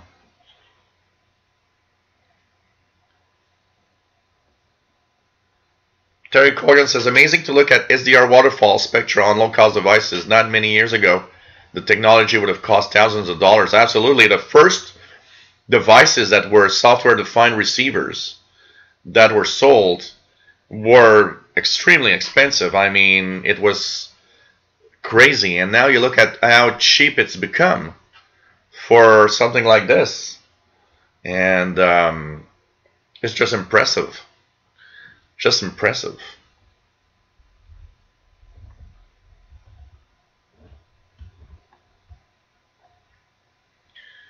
Really impressive. KI5 CWF, actual number of virtual SDR receivers is limited by the processing power of the PC in use. Yep. Time for a PayPal ID.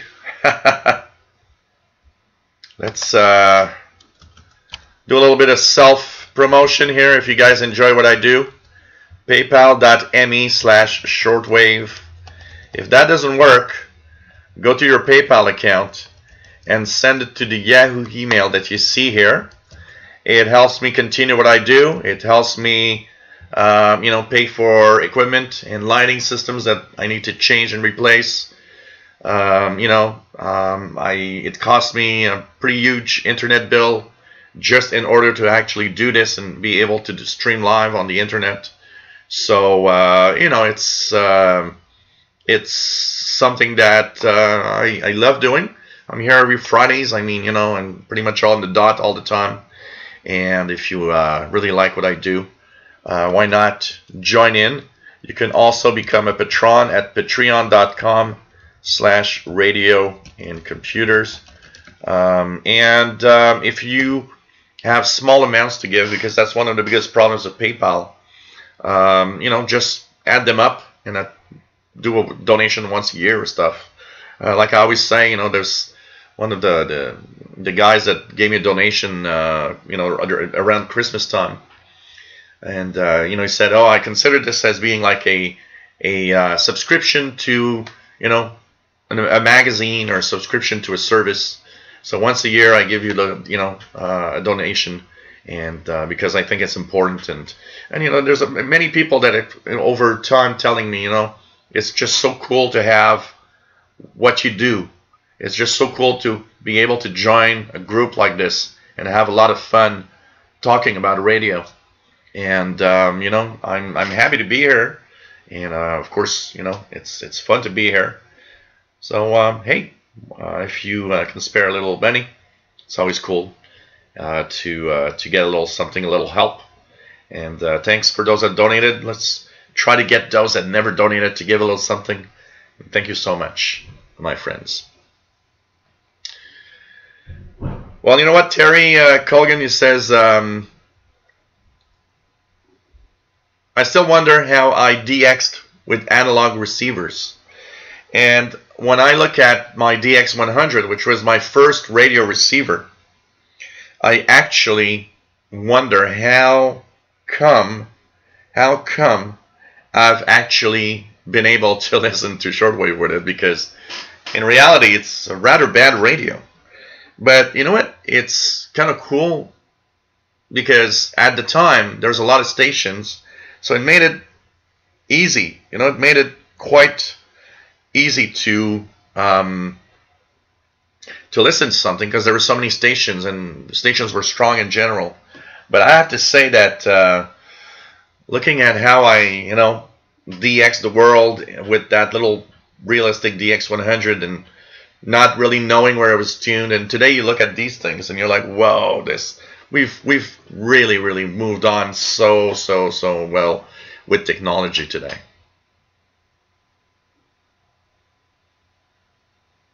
Eddie SX, with the new upgrade for SDR Uno, I have the decimeter, but where did the sample rate go?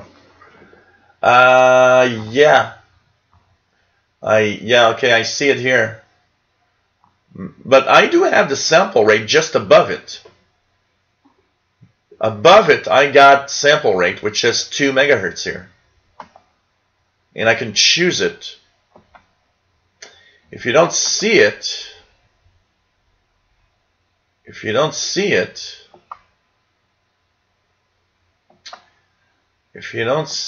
I don't know if there's a setting to put it back, because it should be there. Mine is there.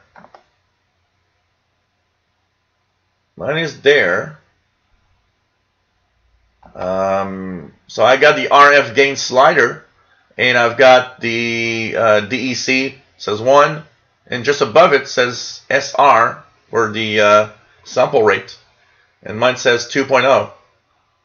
So I don't know, I got it in my display here. Lolo Parkovsky, nice to have you here. Yes, thank you very much for the Windows 10 Insider Preview build info. I'll be adding on to the radio channel to do that, and thanks so much. Yes, absolutely, William Conlon. Nice people here, and it's pretty cool, for sure.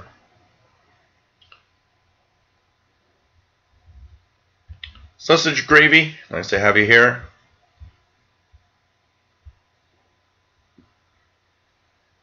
KD4KWY, nice to have you on board, my friend. Take care, Arthur's Alley Crafter's Kitchen, nice to have you here all the time.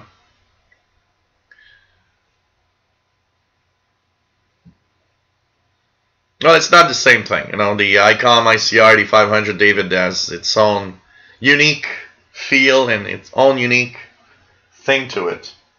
That's kind of nice. You know, it's different. It's very different. Derek Colgan says, never thought he'd spend an afternoon watching YouTube. I don't think most of you guys have ever thought that you'd be watching a guy talk about radio all the time for several hours at a time. So it's just funny because it's something that is definitely you know, just a few years ago I never would have thought that I'd do a live show or that talks about radio or anything. It's kind of cool.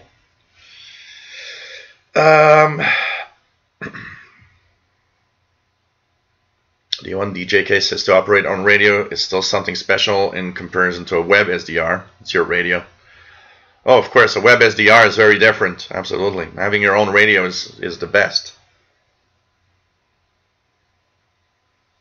It's kind of fun when you get something like that, for sure.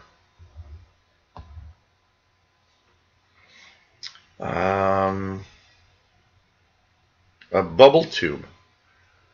What is a bubble tube?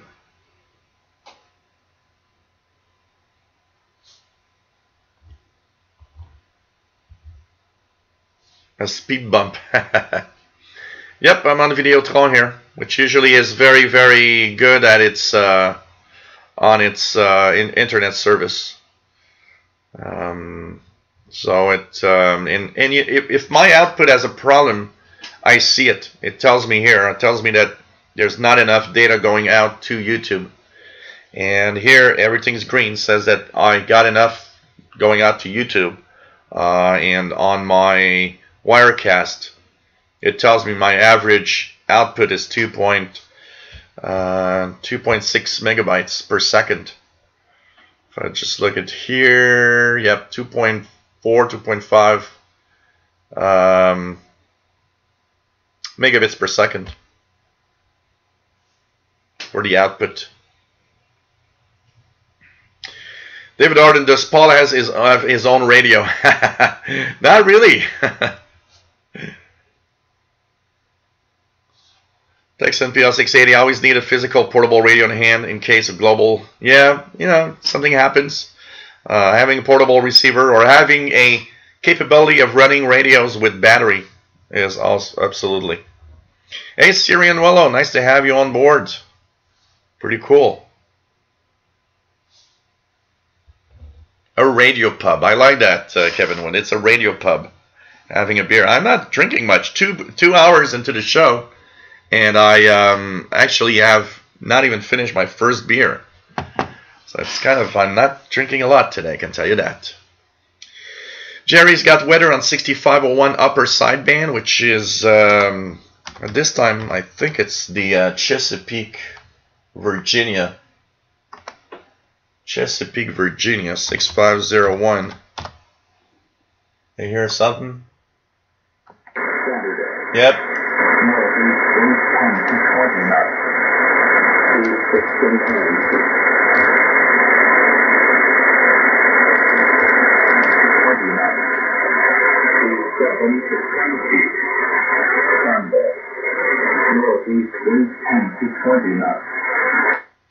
So 6501, probably the Chesapeake, Virginia maritime weather.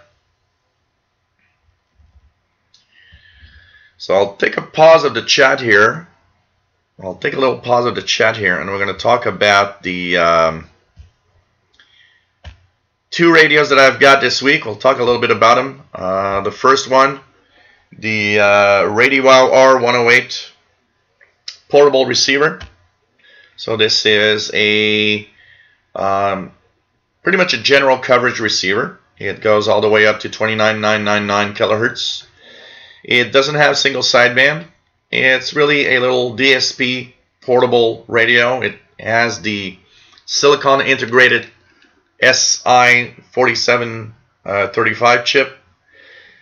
It's a pretty surprising performer, I have to say. Of course, you know, numeric keypad entry. What's cool also is it has several bandwidth filters that you can change. So you could be at 6, 4, 3, 2, or 1 kilohertz. Pretty cool. It is very sensitive. I really like it.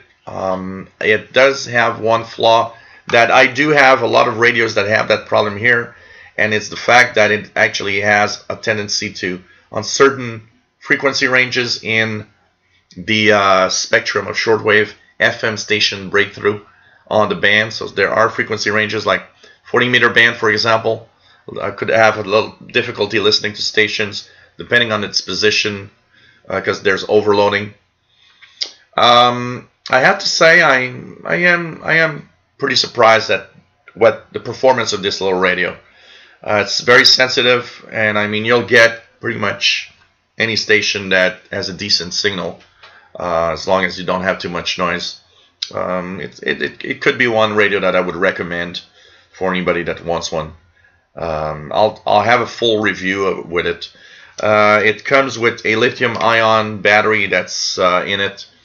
You know what? I've turned it on and listened to it for 12 hours, and the battery was still going on. It was displaying that was about halfway through, but I did get 12 hours before I actually shut it down myself.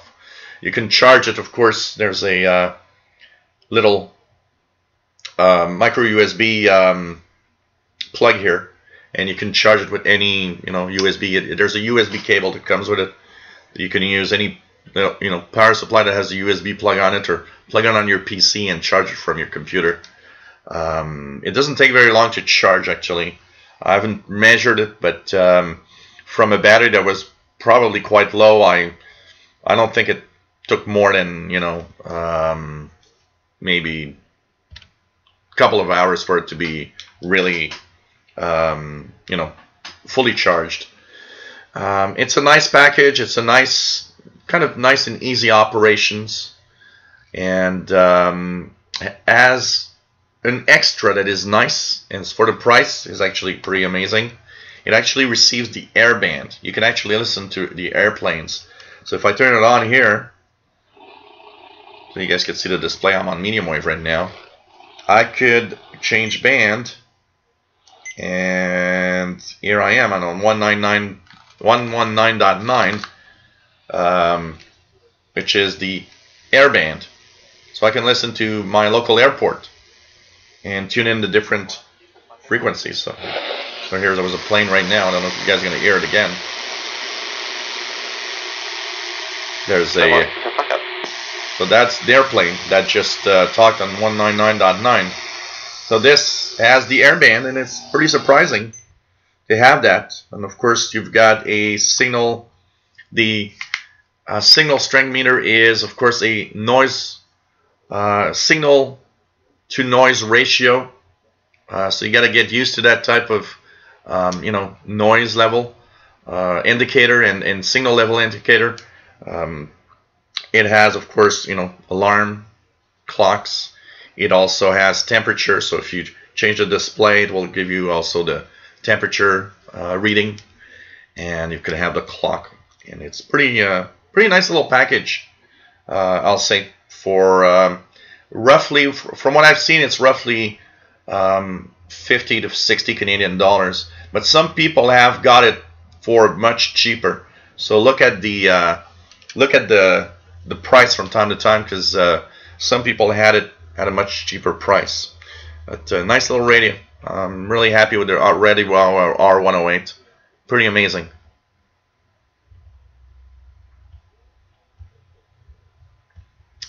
So let's go back here and go down. We have Steve Waldron. The problem with having an SDR for an iPad is because of Apple. The problem is Apple, because Apple locks down the system.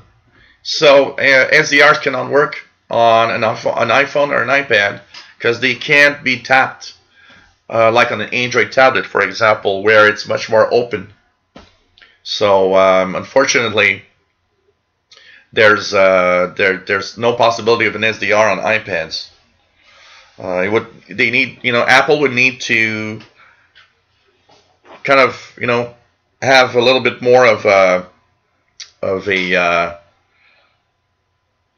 open system for the SDRs to actually work, unfortunately. John Pickney says, started shortly listening in 63 with a GE Pete 9:30 AM shortwave portable. Guess what's in my den? 1969 Radio Shack DX 120, then 1970 Lafayette HA 600, which are in my storage bin. Pretty cool. Pretty cool. Yeah, there is a harshness, David, to SDR receivers, though. I do see some kind of audio harshness to it that you don't see on an analog. What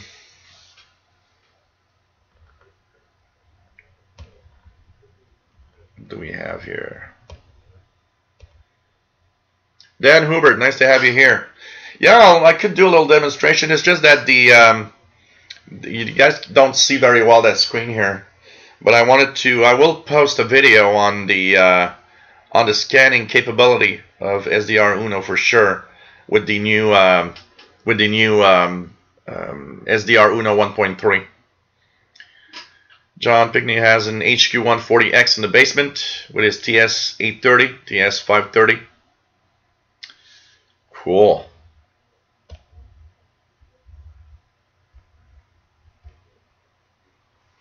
Miguel Dalmash says, if Paul had a radio, I'm sure he would use the cat's whiskers HF antenna. Cyberflyer1, nice to have you on board. No problem there. Take care, David Snyder. Always nice to have you here.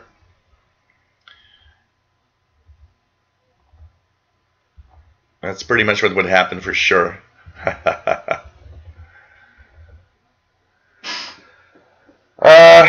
Actually, no. It seems to be so.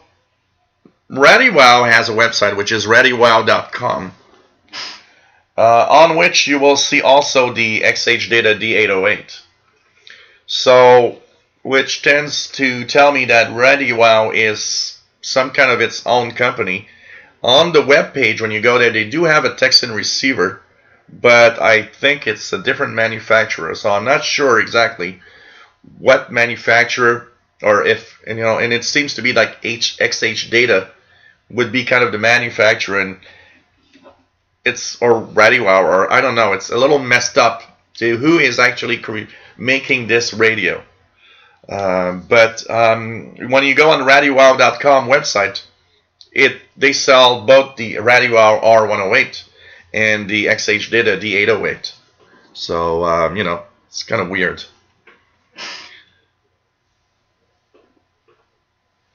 Yeah, but the ReadyWow receiver here is really good. The Happy CS 106 is a horrible radio, but the ReadyWow here, the R108, is actually very, very nice, and it does like Mick says, and it is pretty much the size and has the feel of the Texan 310 ET, or I compare it to my Texan PL 380 pretty much. It has long wave on it, Callum, absolutely. I forgot to mention it, but it does have long wave, medium wave FM, and it has shortwave, full coverage of shortwave to 29999, plus the airband, which is kind of unique and interesting. It does have a squelch, absolutely, like PLF Radio says. Absolutely. Absolutely. So yeah, it's XH Data and ReadyWow are somehow the same company. Absolutely. So I've seen a few people open up. I've seen one of the XH Data D808 that was opened up, but it's not a Texan. It doesn't look like it's made by Texan at all. It seems to be something else. So yes, Nick Mayakovsky, I believe you can remove the beep, if I'm not mistaken, somehow. I'll have to check it out, but I think we can. I haven't looked at that. Same for the XH data. I want to remove the beep, and it does say beep in the display. So if it says on the display, I would guess it's possible to turn it off. Absolutely, absolutely. David Arden, taking that radio out where there's no electricity might be a problem. My radio has AA batteries. When they go, I just pop in a spare set. Yeah, it's the first thing that I thought when I got both of them that have these unique batteries was to purchase a spare battery, so that if I go out somewhere, I'll have a spare battery to have it running. John Pinkney says, in '74 I swapped roles and went pro on the other side of the radio. Got back into shortwave when out of college and married, and birthday gift from my grandmother was a Uniden knockoff of a Sony 2001. Oh, interesting.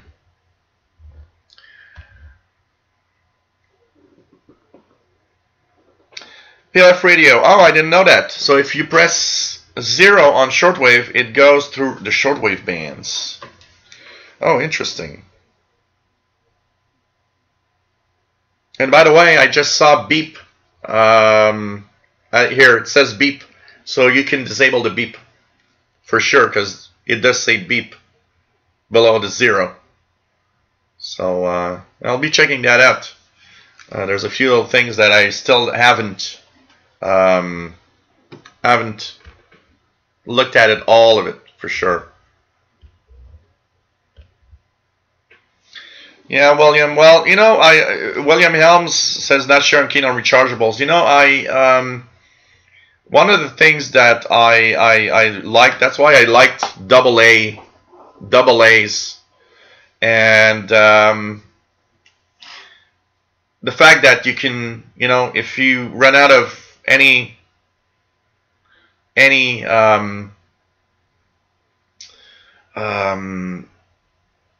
rechargeable batteries when you're far away, you can actually get AA, alkaline AA's everywhere. It's easy, I tend to agree with that for sure. So I wouldn't put the G6 in wash.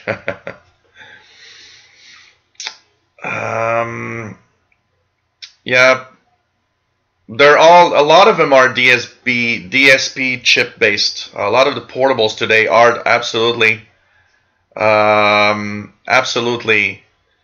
DSP based receivers. A lot of them use that silicon 4735 integrated chip.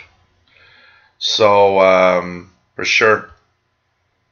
Kevin Wood says, Jill, you need the gold-plated USB connectors to mellow out that sound.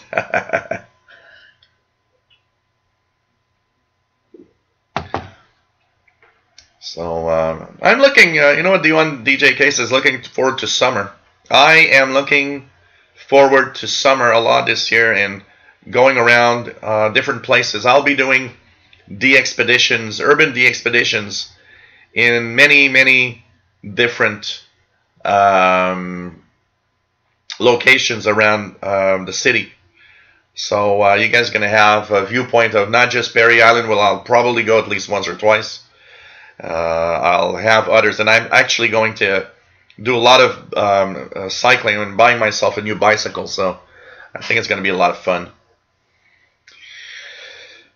Chuck B.C. Davis, there's really not much going on in the spectrum monitor of March. There's actually some frequencies of the Venezuelan Army and Marine and all of that. There's some HF stuff happening apparently, so that could be something to listen to.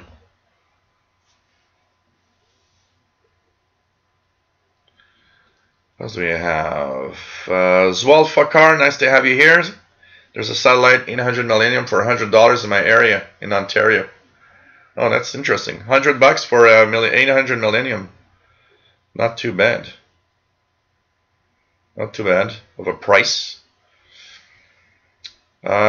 PLF Radio says, Joe, 1 year ago I received mails from Radio Wow about my XH data. The Radio Wow R108 didn't exist at the time. Yeah, they're pretty much all related. XH data and Radio Wow, absolutely. So actually the R108 does fit in what is a ultralight DXing radio, and does fit easily in a pocket of a little, a shirt pocket, or a it's a little thick, but in a jacket, for example. So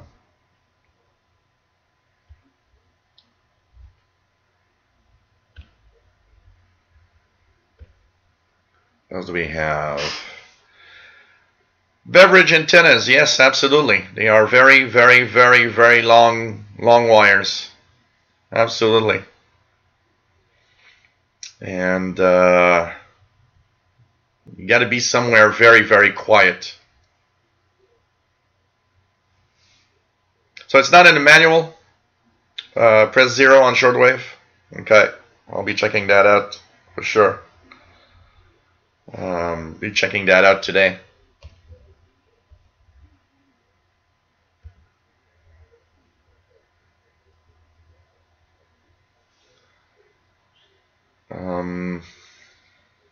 John Pigney says, and my grandfather used to say, with the right beverage and enough of it, you can hear anything. Depends on what you associate as a beverage. Is it an antenna or what you're drinking? I'm going to open up beer number 2, which is a IPA, and autre chose, which means something else. It's a peach IPA, 6%. So here we go. Peach IPA. First time that I think that I'm actually going to taste this one.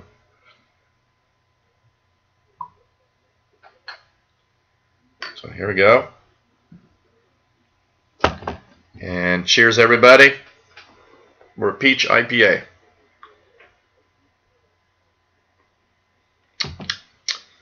It's pretty tasty, like many IPAs. IPAs are a little rough. You gotta like that hoppy taste. And yeah, it's okay. Maybe not one that I would buy again, but it's okay.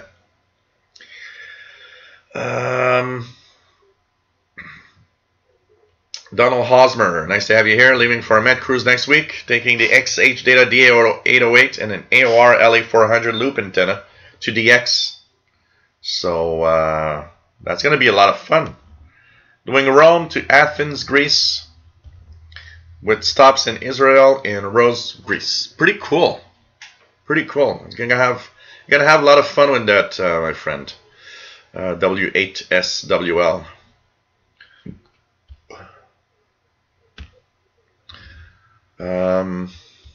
Going down here. D1 DJK Koljo. Also try different locations around my city. We have mountains around, and try. I want to have fun this summer and take time, a lot more time out.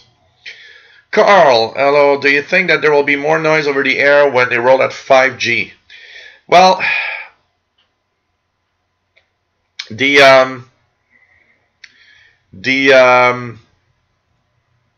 everything that's rolling out, everything that could be a new technology, is always something that could be of a problem with our listening hobby. Technically, it's probably not going to make out more problems than anything existing right now, but it depends on all of that is done and how the equipment is done, and it's pretty much it's pretty crazy. But only time will tell. And all the new technologies that are deployed all around us is creating more noise over time, and it's something that's sometimes not really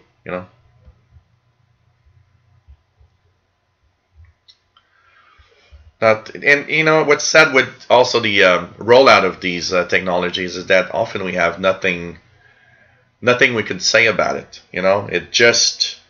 It's just like that, and it's like, well, there's nothing you can say, nothing you can do. We've deployed this technology, You know, I remember suspecting when they actually rolled out DSL internet over the phone lines. I actually suspected DSL over the phone lines to create tons of noise everywhere. So, you know.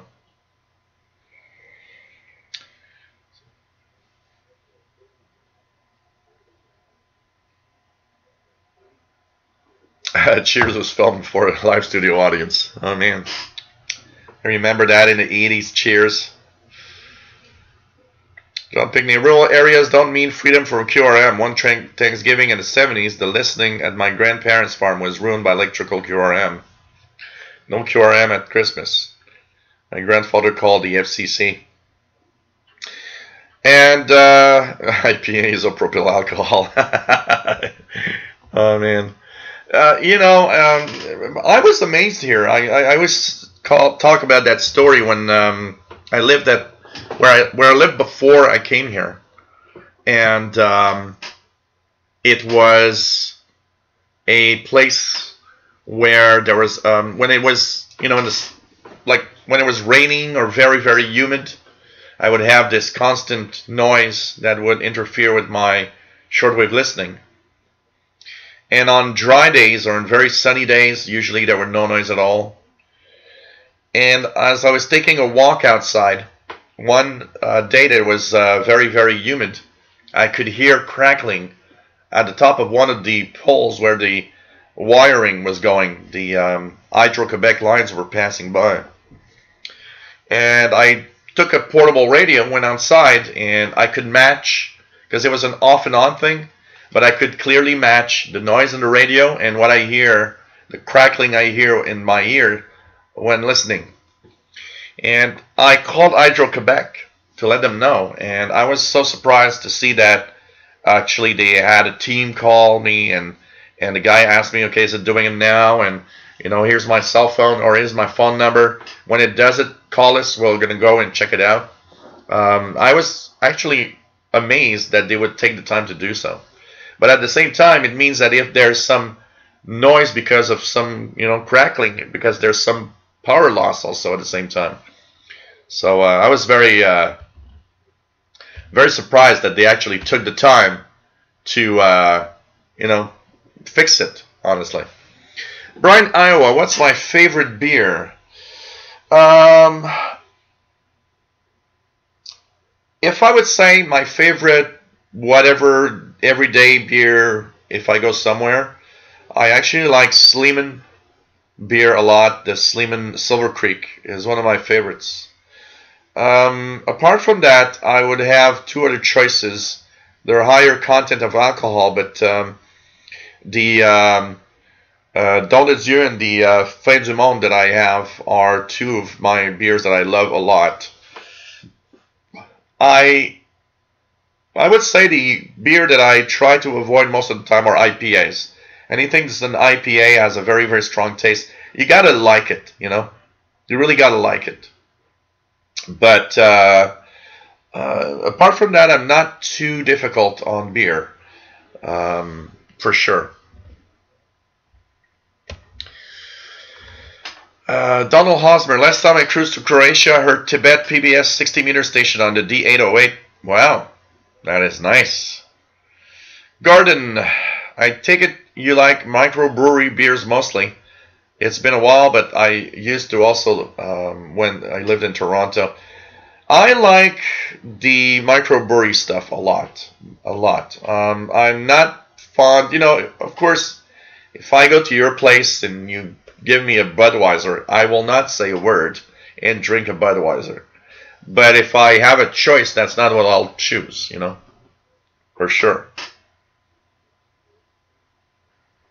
Yeah, don't listen near electric fence. I'm pretty sure it's not a good place. That is for sure.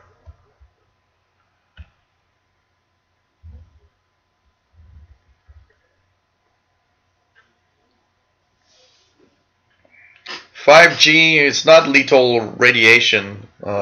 It shouldn't have, I don't know, shouldn't have the too much of a problem. But, you know, there's a lot of stuff we still don't know about security and radio waves, honestly. So, you know. Right tired. Does fiber to the home have less QRM than plain copper. DSL bleeding from the poles. Anybody with experience with this? I would tend to say that technically a fiber optic cable is not normal. Shouldn't normally bring noise compared to DSL, which really is a signal over plain copper wires, and that copper wire acts as an antenna. You know, in my backyard here, I suspect that the telephone cables are part of my noise problem here. I wouldn't be surprised that it's part of the noise problem I've got here. But technically, I would say fiber is probably less prone to noise, you know. So, you know.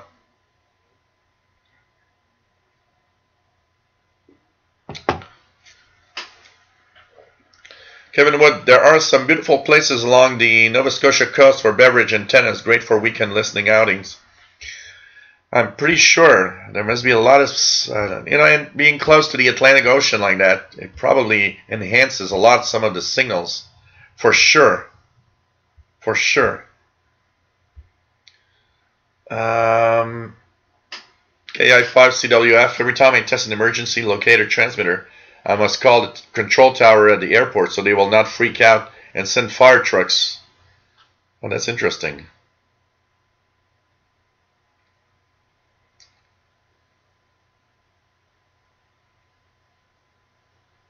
Kind of interesting. John Pickney says, I'm sure Hydro-Quebec preferred your reception report to getting one from the DOC. Yeah, I would guess. But I was surprised. I mean, there were a dedicated team that would fix these things. And they took my report very seriously. I mean, I was, of course, I took kind of technical terms, you know, a little bit more. And it's funny because I had read an article about somebody winning a fight over, you know, the interference coming from power lines. And he was writing that article saying you gotta present yourself as knowledgeable and show that you know what you're talking about. And so when I called Hydro, I was like, well, okay, I'm an amateur radio. I actually kind of put a little more. I said, I'm an amateur radio operator. I have direction finding equipment, which isn't false in AM radio. And I've pinned down the noise source to a specific pole in the street. And all poles here, and I don't know, I guess everywhere must be like that, are tagged with a number. So they asked me, what is the pole's number? So I gave the pole number, and I said it was in front of, you know, what address where I lived, and told him that, you know, it would create interference on my equipment and be a problem. And I don't know, it took maybe 2 days, and wow, a guy called from his truck and said, okay, well, you know, do you have the interference now? And, you know, they needed to go there when the interference is happening, because without the interference, they can't be sure where it actually is from. But when they would, with the interference, they would actually be able to, you know, know where to fix a problem, actually. So, you know. Dirty Diaper 21, nice to have you on board. Pretty cool. Max Strong, the chat room should be reserved and published. We should keep all of this and, you know, keep it for future generations. What did these guys talk about back 100 years from now? Yep.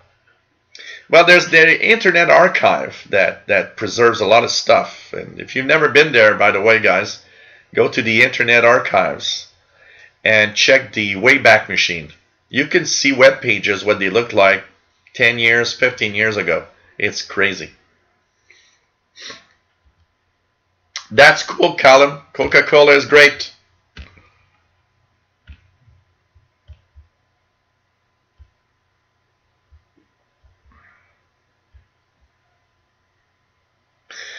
Yeah, like William Helm says, wire from electric fence is cheap for beverage, but not a live one. Yeah. Kevin Wood, I'm pretty much smack in the middle. I'm in Rosemont. If you know the area a little bit, I'm in Rosemont, so it's kind of a little bit east. I'm more in the east part of Montreal than the west part.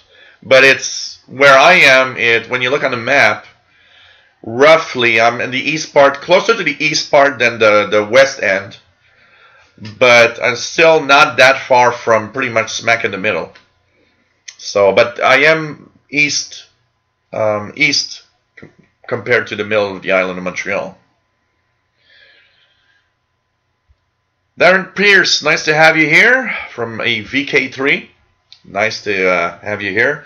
My two nephews are in Australia.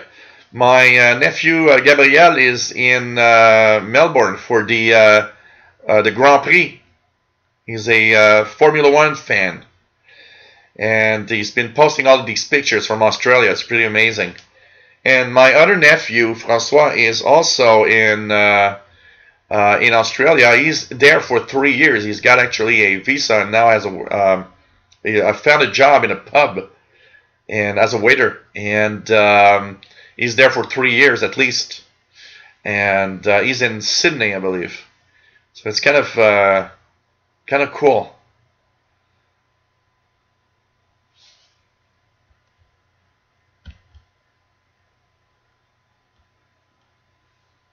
Thank you, William Conlon. Always nice to do these shows anyways, you know. E1DJK says, I have acceptable noise at my location, but sometimes it's there and sometimes not. Then I switch off radio and go on other frequencies. We have to deal with that problem. Yeah, I think my noise is doing the airport 5 kilometers away when planes start and go. I don't know. On shortwave, an airport shouldn't be, especially 5 kilometers. I don't think it should have that much of an impact, honestly.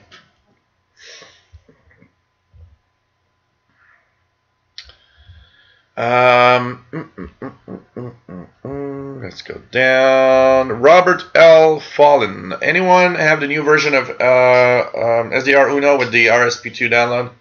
It has scanning. Yeah, that's what I have here.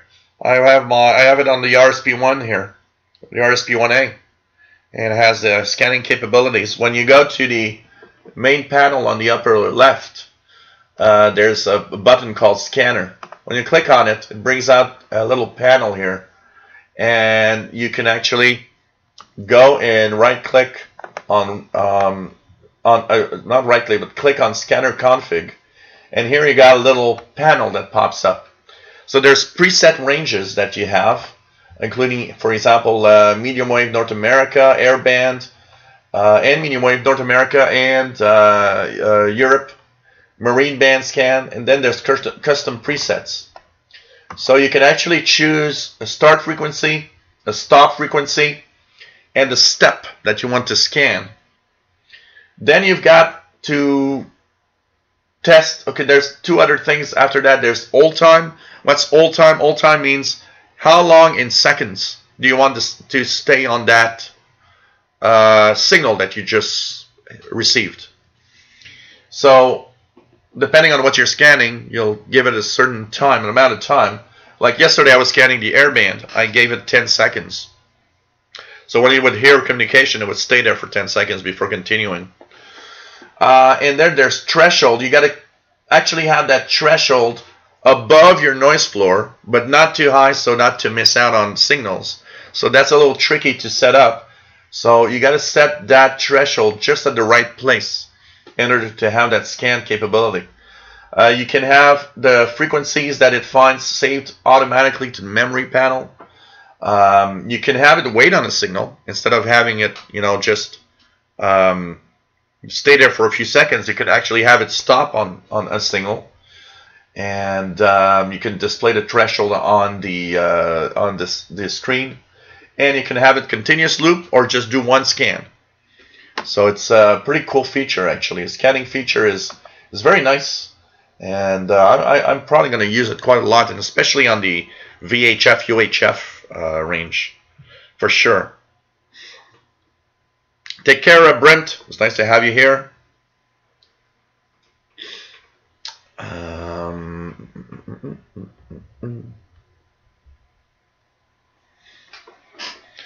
Well, I don't know. It's in the microwave regions, and there's a lot of, Callum, there's a lot of talk about 5G being good, being bad, about the frequency ranges that they're using.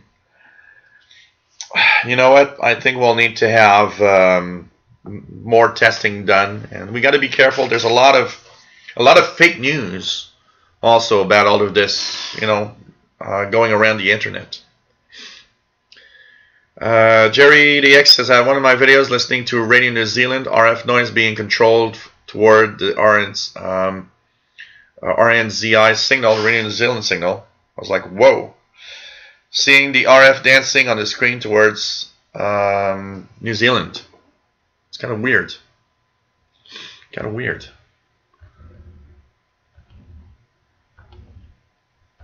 Yeah, it is a poor conductor, absolutely, John Pickney. That's why these fences are made like that. Take care, DU1 DJK. Can you use a wire fence for an antenna? Of course, I love this room. There was a when I was a teenager, in the backyard there was a fence. The fence itself was made of kind of a metal grill, but that had like a plastic coating over it. It was green colored. At the top, it was a metal pole going through, and all the neighbors had the same fence, so it was like one big metal pole going from like 3 neighbors on the left and 3 neighbors on the right. And I remember one day I was with a little portable, and I thought, hey, that pole could be used as an antenna. And I remember clipping a wire, and I remember I had a one of those Radio Shack crystal radios, and I remember I clipped with an alligator clip to that fence, and started hearing tons of stations on the crystal radio, and I was like, wow, works great as an antenna for a crystal radio. Receiving all of it, Matan Bali says, test it for voltage first and not with your tongue. Yeah, Jerry DX, the video was great on the 80 meter band. Really, really amazing. It was pretty cool. It was pretty cool. Thanks for sending it. I can tell you that.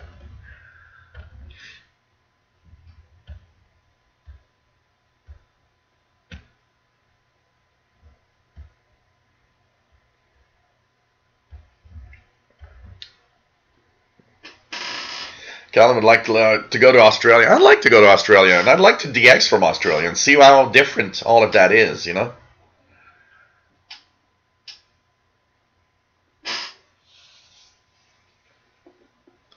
Yeah, we're not annoying anyone, D1 DJK. We're all radio fans, so at least we all like what we're talking about.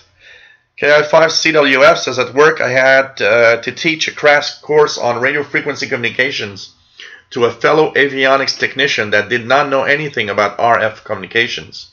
That was a task I will never forget. Oh man, I guess.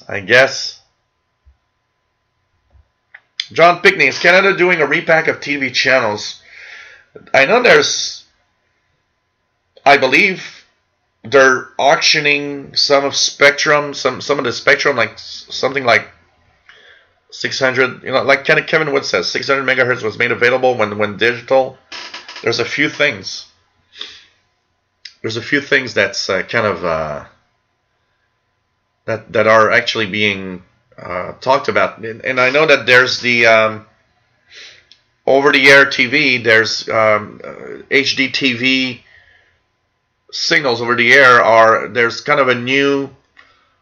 Some kind of a new protocol or something, and apparently it would require newer TVs with a newer tuner for that digital signal, and that would be at different frequencies, and it's kind of weird.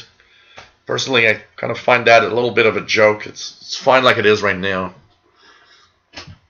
William Collins says, love my time in Canada, Ottawa, Moose Creek, cheap jugs of beer. Max S. Strong says, too much wine tonight. It's cold, gray, snowy night in Grand Rapids, Michigan. Perfect for radio. You know what? I have one of the souvenirs that I have that's really, really fun of radio was last year. One evening, it was a snowstorm outside. And I guess we were maybe 3 weeks before Christmas. And I was all alone, and I decided to. I had a bottle of wine somebody had left, and it was there, like it's been there for, I don't know, I probably was there for like 2 months. And, you know, it was one of those evenings you feel like, yeah, you know, I don't know. I feel like crap, and you're like, yeah, what am I going to do? You don't want to go out, you don't want to, you know. So I go to the kitchen for something, and I see the bottle of wine, and it's like, what the heck? Open up the bottle of wine, and I positioned my favorite chair in the living room so that I could see outside the snow falling. On the other side was the Christmas tree. And I turned on the portable radio. I think it was the Texan PL 680 that I was using. And I started tuning around the bands and medium wave and listening to different stuff. And it's funny because for some reason, that moment with the snow outside and all of it was like a cool moment. And I remember thinking about, wow, that evening was kind of special. There was something about it that I was enjoying myself. I was happy. I was listening to radio, watching the snowfall. You know, Christmas tree just next to me. It's kind of nice, you know. One of those moments that you think you're kind of having a crappy evening, but after half an hour, and of course after half of a bottle of wine, you're like, well, you know what? This is kind of cool. Oh man.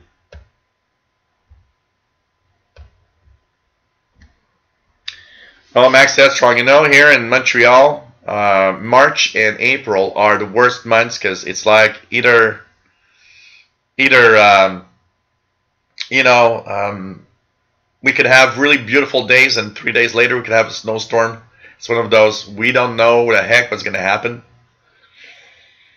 So that's what I was talking, John Pigney. They're talking about ATSC3, something like that, so that the new HD TV protocol and stuff. They're talking about it, but you know, before something happens, it takes, you know, an eternity.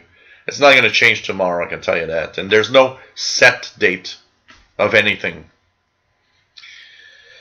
D1DJK says, rain a whole week with much storm. It's not a pleasure to go outside. Hopefully it gets better in the next days.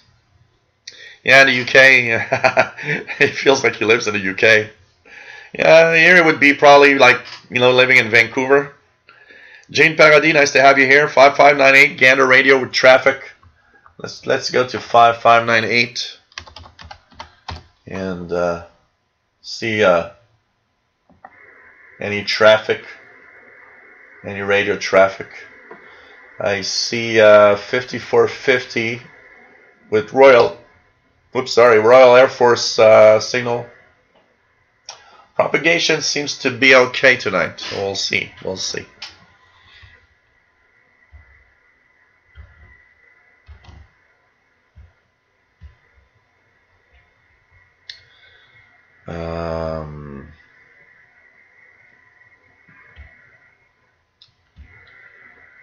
Yes, when I was a teenager. Wow.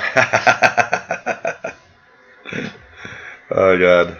Kevin Wood got a 3 Radio Shack channel 14. Got 3 Radio Shack channel 14 CB handhelds today. New old stock. Kind of cool. I like those. You know, I like they're kind of fun, nostalgic stuff.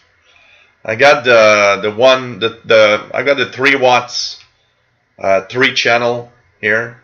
I got 2 40 channel portables, Radio Shack from the 80s. Plus I've got my Navajo Realistic TRC 432 base 40 channel station. You know, sometimes I pop in batteries in these talkies and just play with them and test them out a little bit. It's kind of fun. Take care, PLF Radio. It's nice to have you here. There's no show tomorrow, by the way, and there will be no shows on Saturday of next week. We'll push next week's Saturday show to the other Saturday because next week I'm getting we're having tons of people come over for a evening of fun. So I won't be available for that live show on that Saturday of March 23rd. We'll push that Saturday show to March the 30th, and it will be the VHF UHF one. Yep. Gander Radio.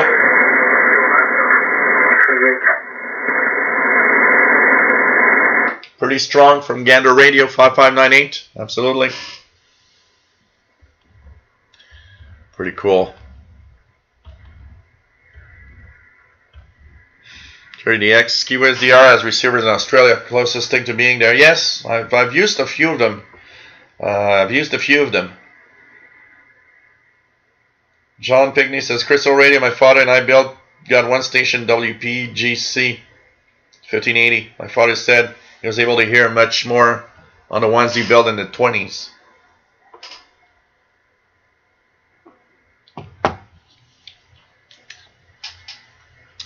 Denis Allard, nice to have you here. Only border cities are required to repack to comply with neighboring American states' ban plan. Thanks for the info, Denis. I like it when you get these people watching, and sometimes there's something in the chat or something we talk about that that brings somebody to talk about a certain subject.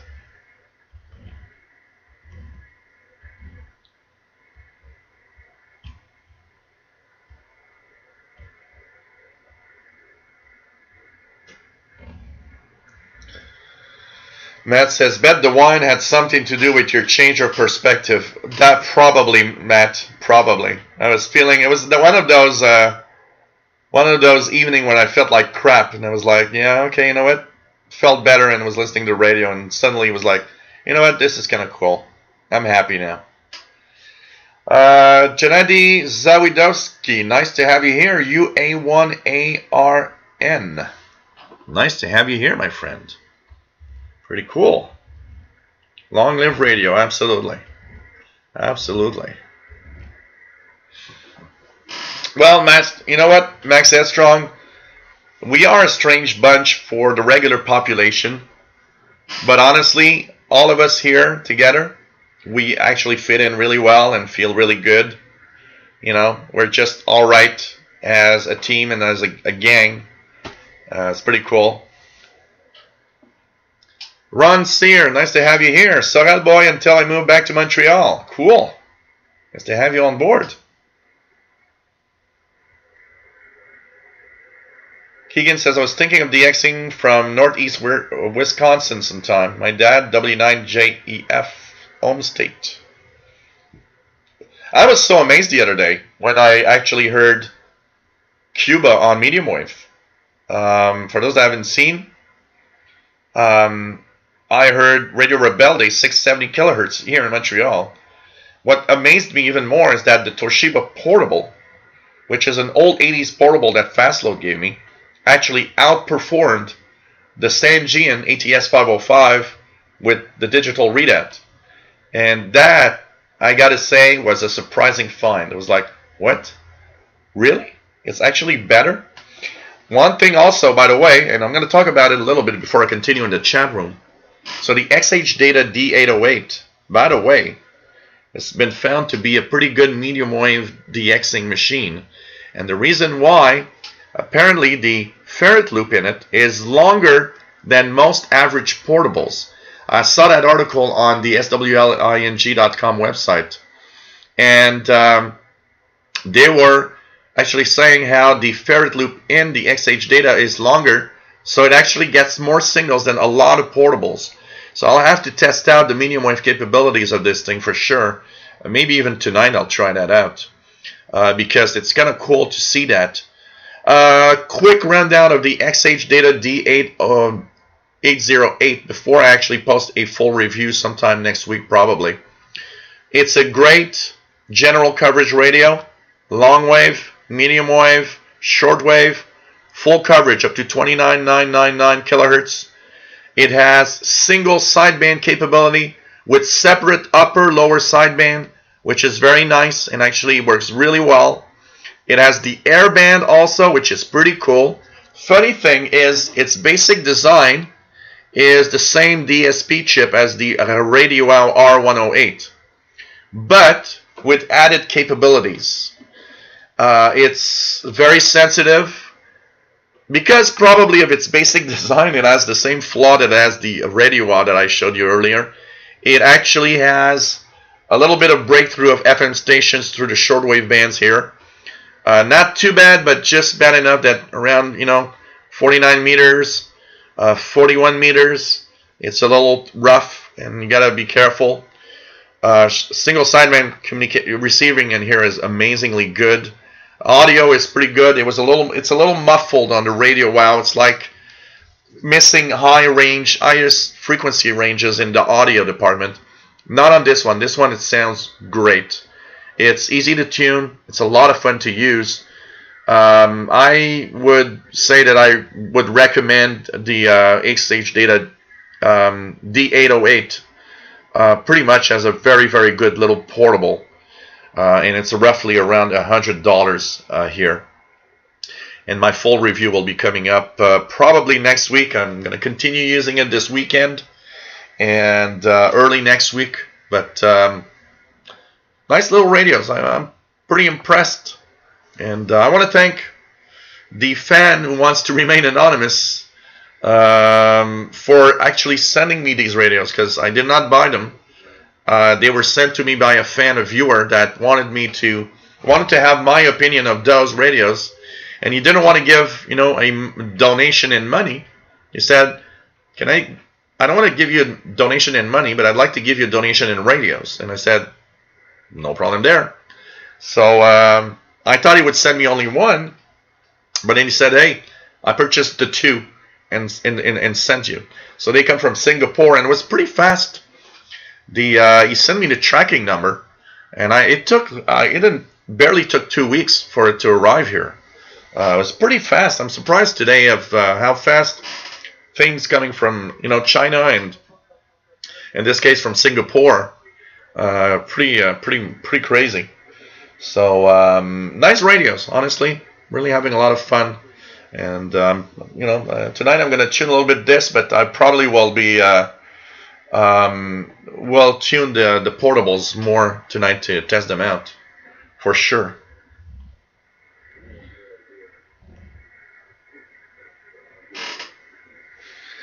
Keegan, maybe could hear an FM station from Canada via tropoducting. Yep, anything is possible. Bobby's getting some 30-meter FT8 activity. Pretty strong gander tonight. Look at that.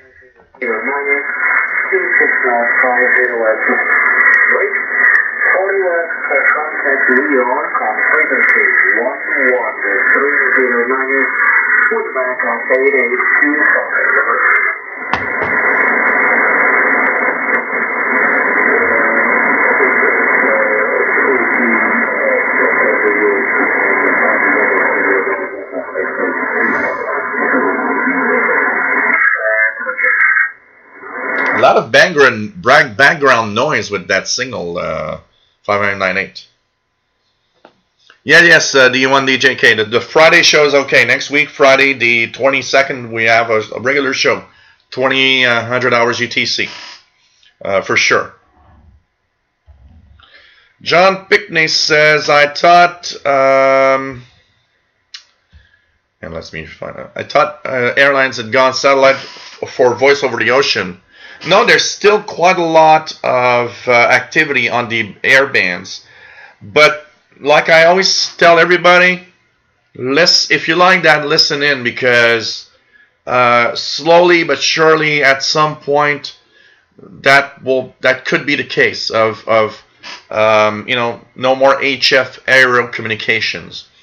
But there's still quite a lot. I mean, if you listen in to the different frequency bands, there's still quite a lot of communications going on the shortwave bands. So absolutely. Take care, Simon Templar. It was nice to have you here. Matambali had a blue plastic crystal radio at one point. It looked like that Remco, but it was another brand.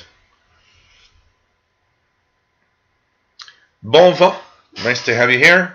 Did you use AM broadcast filter? Yes, absolutely. I don't know where you're talking about the radio here or here, but absolutely, I do use these filters to actually. But if you're talking about the breakthrough of FM and stuff like that, that is, you know, I would need to have some kind of a filter for that. The NLL says, hi again, have you ever tried bringing the ferrite rod of an AM radio close to the coil of a working crystal radio? Oh, I've never. I never thought about that. Maybe it enhances? I never thought about that, actually. D. Matthews 87, nice to have you here from Northwest UK. Of your channel and live stream. Just rediscovered Shortwave. He's got a Sony 7600. Anything I can do to reduce the interference I get from inside the apartment? Grounding. I would, you know what? Reducing interference first. I would say the first trick to do with your portable radio is put it like on medium wave or on AM band, and just walk around your apartment and try to see if you can find maybe a source from within your own apartment of where noise could be from. Sometimes we have devices like here, intentionally, while I do the live shows or listen to the radio, there are some things that I unplug. A great example, I've got a Samsung wireless charger for my phone. This thing is a heavy-duty noise maker on the shortwave bands. So I unplug it because it does make a lot of noise. And there are a few things like that I unplug. I unplug my HP printer. It creates some kind of white noise when it's plugged in. So I start by doing that, going around your home, trying to find what you know could be causing some of the noise around you, and try to lower the noise with what you can from your own apartment. Now that's step one. Then, of course, if you have lowered it but it's still noisy, there are things you can do. I mean, you can go to your neighbors and say, can you shut down your TV? It's creating noise on my radio. I don't think they're going to like you very much. From that on, trying to have an outdoor antenna somehow that is brought inside your home with a shielded cable to lower the noise, because you'll have the antenna outside. Maybe it'll be a little better, maybe not. It depends. There are some antennas that actually lower noise, like magnetic loop antennas that could be tried, but sometimes you gotta find a way to listen somewhere else. And it's sad because one of the fun parts of our hobby would be to be in our favorite chair in the living room and listen to the world. But the problem with noise today is very difficult to do that anymore. So here in my home, when I use a portable radio, pretty much the only place that's quiet enough, and I mean it when I talk about quiet, it's very relative, because it's not quiet, but it's not as bad as here in my office, and is the kitchen. I actually listen to shortwave with a portable in the kitchen. There I'm able to receive nice signals. But the rest of the house, the living room's a little noisier than the kitchen. My office here, forget it. You're not listening shortwave from here, pretty much. These are little tricks, but unfortunately sometimes the only way to actually be able to listen to shortwave properly is to go outside and move away from homes a little bit, going to a park, or going to if you can get out of town, you got out of the city, lower the noise stuff there, so it's crazy. Induction produces the highest AM gain you'll ever come across. Interesting. I never thought about that. David Auden, you can always put your party live on YouTube. I wouldn't care, but I don't think that my that the people that will be here, there'll be like 10 people here next Saturday night. And I don't think these people would be happy to know that they are live on the internet. You just pop up a camera and they're like, oh God, no cameras. Yeah, I'm on camera every week, so it's like, cameras don't scare me anymore. But I don't think they would, Leon DJK says, I always have a laugh when on some channels people come around with $5 radios and say in their review those radios are DX powerhouses. Yeah,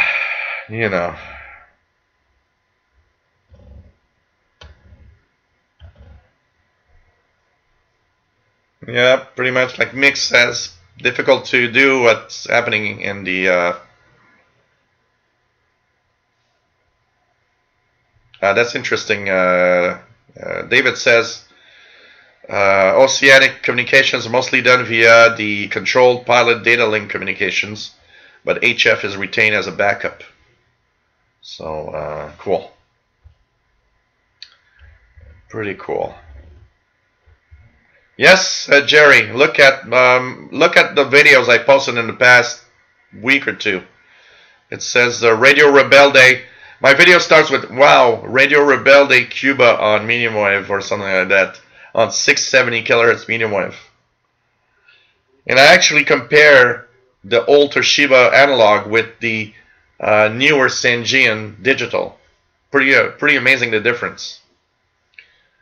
The Matthews 87 says, I'm situated in Cumbria, UK, and went up for 1 hour of our Fells Mountains the other day. So many signals, the receiver almost overloaded. Absolutely. I mean, it's amazing to hear the difference when you're out where the noise floor is lower. All the stations you get is just crazy. And let's try out something here. What is it? No, it's 23 now. I'm all messed up. I think it's 0 hours UTC. It's 23. We're 4 hours now. Mikel Almaj says, you should be able to hear Radio Encyclopedia Cuba on 530. It can easily be heard in Alberta. I'm going to try it. But it's funny, because I tried the 670 Radio Rebelde a few nights after. Couldn't hear it. So there is something very, very unique on propagation that night. Right Tire Red says, my AM DXing is waiting for this season signals approaching the noise floor. Too bad, as I really like WGN Chicago most nights. Pretty, Ron Sears says, thinking of the 660 route used in RSCOM receiver.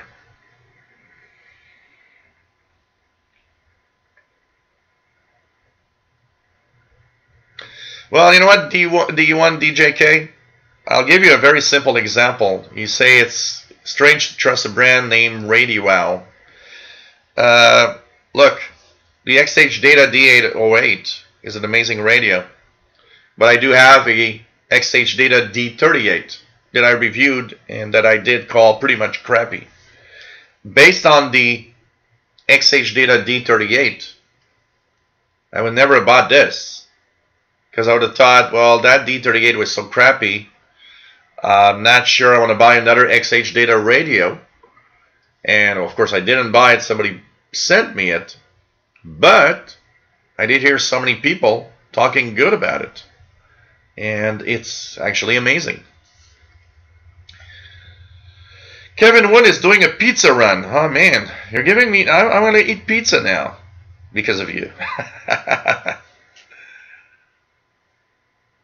Yeah, knowing the specifications of the receiver, and and today we've got the internet, which is cool because the internet is there to actually, you have so much information about all the radios.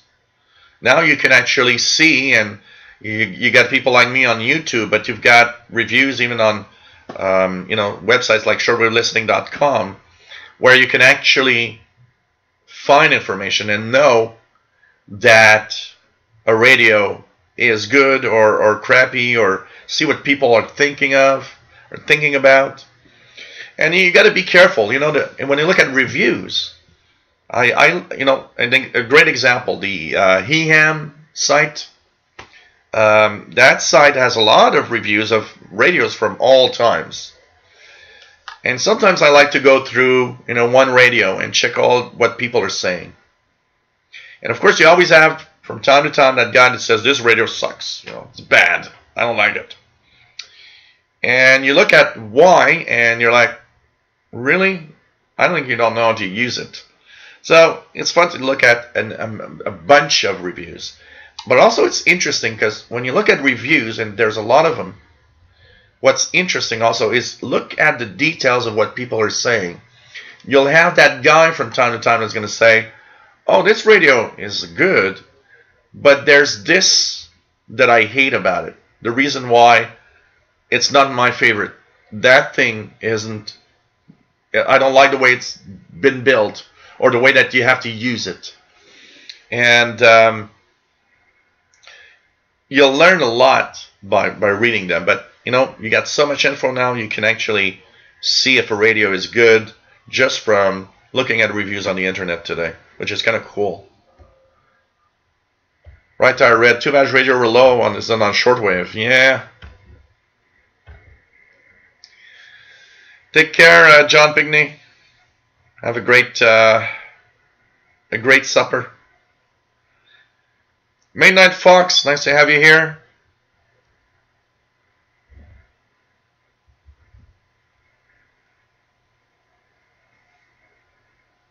I'm pretty sure, Jerry, because all the Boeing planes that are the 737 MAX being grounded, that means there's less offering of choices for airplanes, so the fares are going up.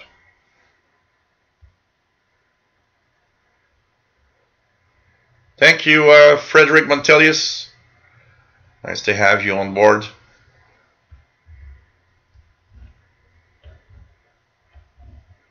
Pretty cool.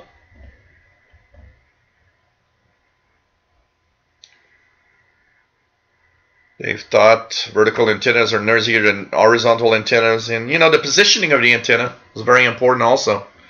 It's very surprising. The proper positioning of your antennas is very, very important.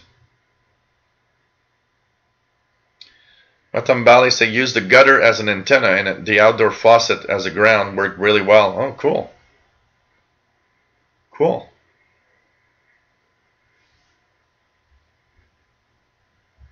Pretty cool.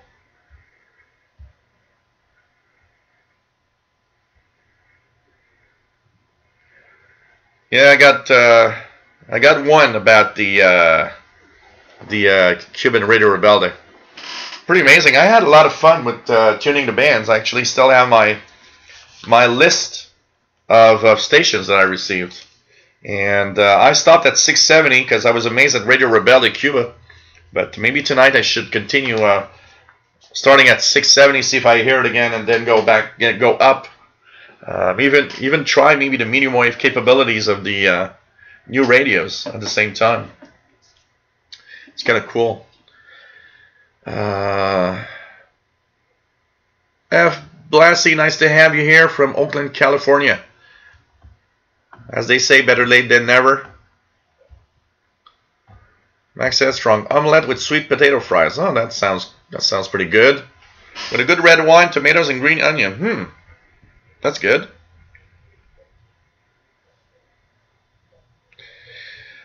Yeah, Mikhail Maj, absolutely.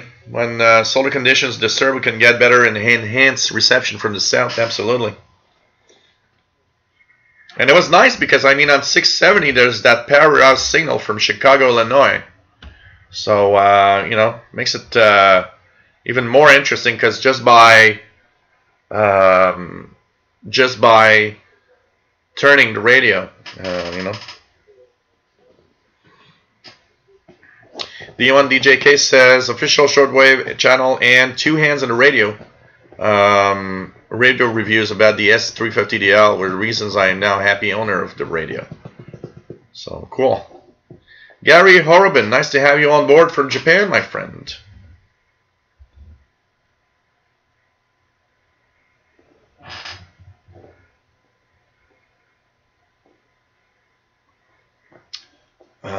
Miguel Mash says he was on a 737 MAX 8 on his return from Montreal last week. What a beautiful aircraft. Hope they get it resolved. Apparently there's going to be some kind of update in the next 10 days. Kimberly says that she has more noise on her horizontal dipole than on the verticals. And I think it has to do partly with the way they're positioned. And you know, sometimes your vertical where it is and the fact that it points up is further from the noise, and the horizontal often is lower and closer maybe to the noise sources also. I think I would say it has more to do probably with positioning than with the fact that it's vertical or horizontal. So, you know.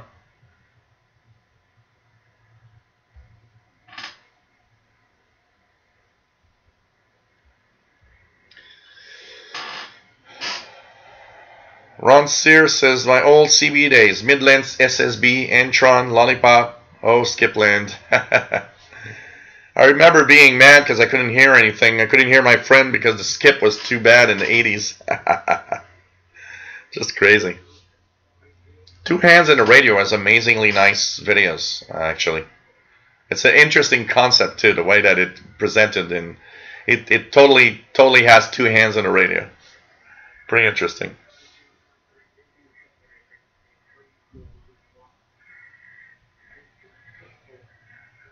KI5CWF says, according to FAA inspectors I have been talking, is the autopilot problem on those 737 MAX 8. Yeah, they're supposed to be fixing it for sure.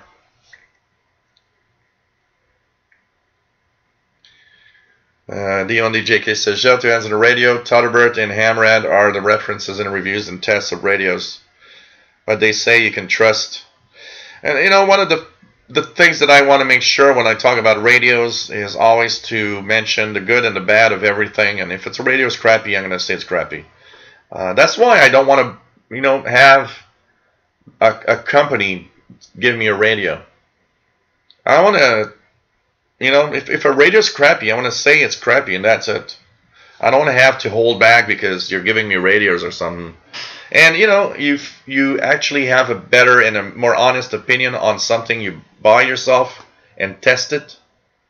So, you know.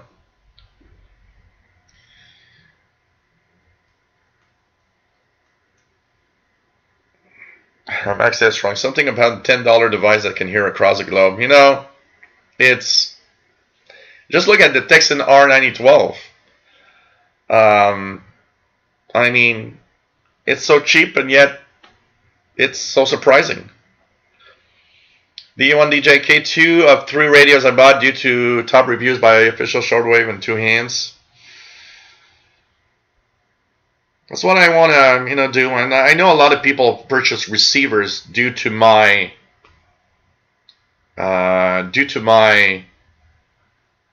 reviews, honestly. Run. How is Addison? Been a long time. I actually live 20 minutes walking distance from it. And it's changed a lot. If you think of the Addison of the 70s or the 80s, it's very, very, very different. It's become more mainstream. I mean, there's still some stuff you can get, still some parts, but it's become more mainstream. You know, you can buy a drone. I bought my Google Assistant there. So it gives you an idea of how it's changed compared to, you know, I mean, when I was a teenager, I would go there. It was like going to a candy store. It was just amazing. But I'm about 15 minutes from it, honestly. Bob, guys, nice to have you here. N2DET in Long Island, New York. Pretty cool. Pretty cool. I don't know, right, Tyred, if the Bombardier C series will pick up. I don't know.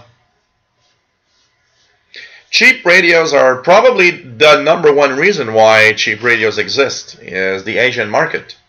A lot of people buy a very cheap radio and that's it. Like Nick Mayakovsky says. Honestly. So, hey guys, we've been on for 3 hours and 15 minutes. I want to thank everybody for being here. And last little self-promotion. I hope you enjoyed today's show. We'll be back next Friday at 2000 hours UTC, Friday, the March 22nd. If you like what I do, please think about a little donation. It's helping me out terribly, and you know, it makes you want to, you know, continue, and it's always fun to have a little something. So take care, everybody. Hope you enjoyed the show today. It was a lot of fun to be here, of course. I think I'm going to go get myself a pizza now because somebody talked about pizza, and, well, okay. I think pizza is going to be a lot of fun. So take care, my friends. Love you all. It's always fun to have everybody here. Hope you enjoyed the live show today. And we're taking it easy for the weekend with radio stuff. So thanks, everybody, for being here. Thank you for being great fans. And thank you for your support. It's always fun to do these shows. And it's kind of weird. It feels weird to do these shows now with that shifting time. An hour later because of the time change. So next Friday, 2000 hours UTC, we'll be back. Hope you guys are and had a lot of fun today. Take care, my friends. And stay safe, please. And now, pizza time. Bye-bye, everybody.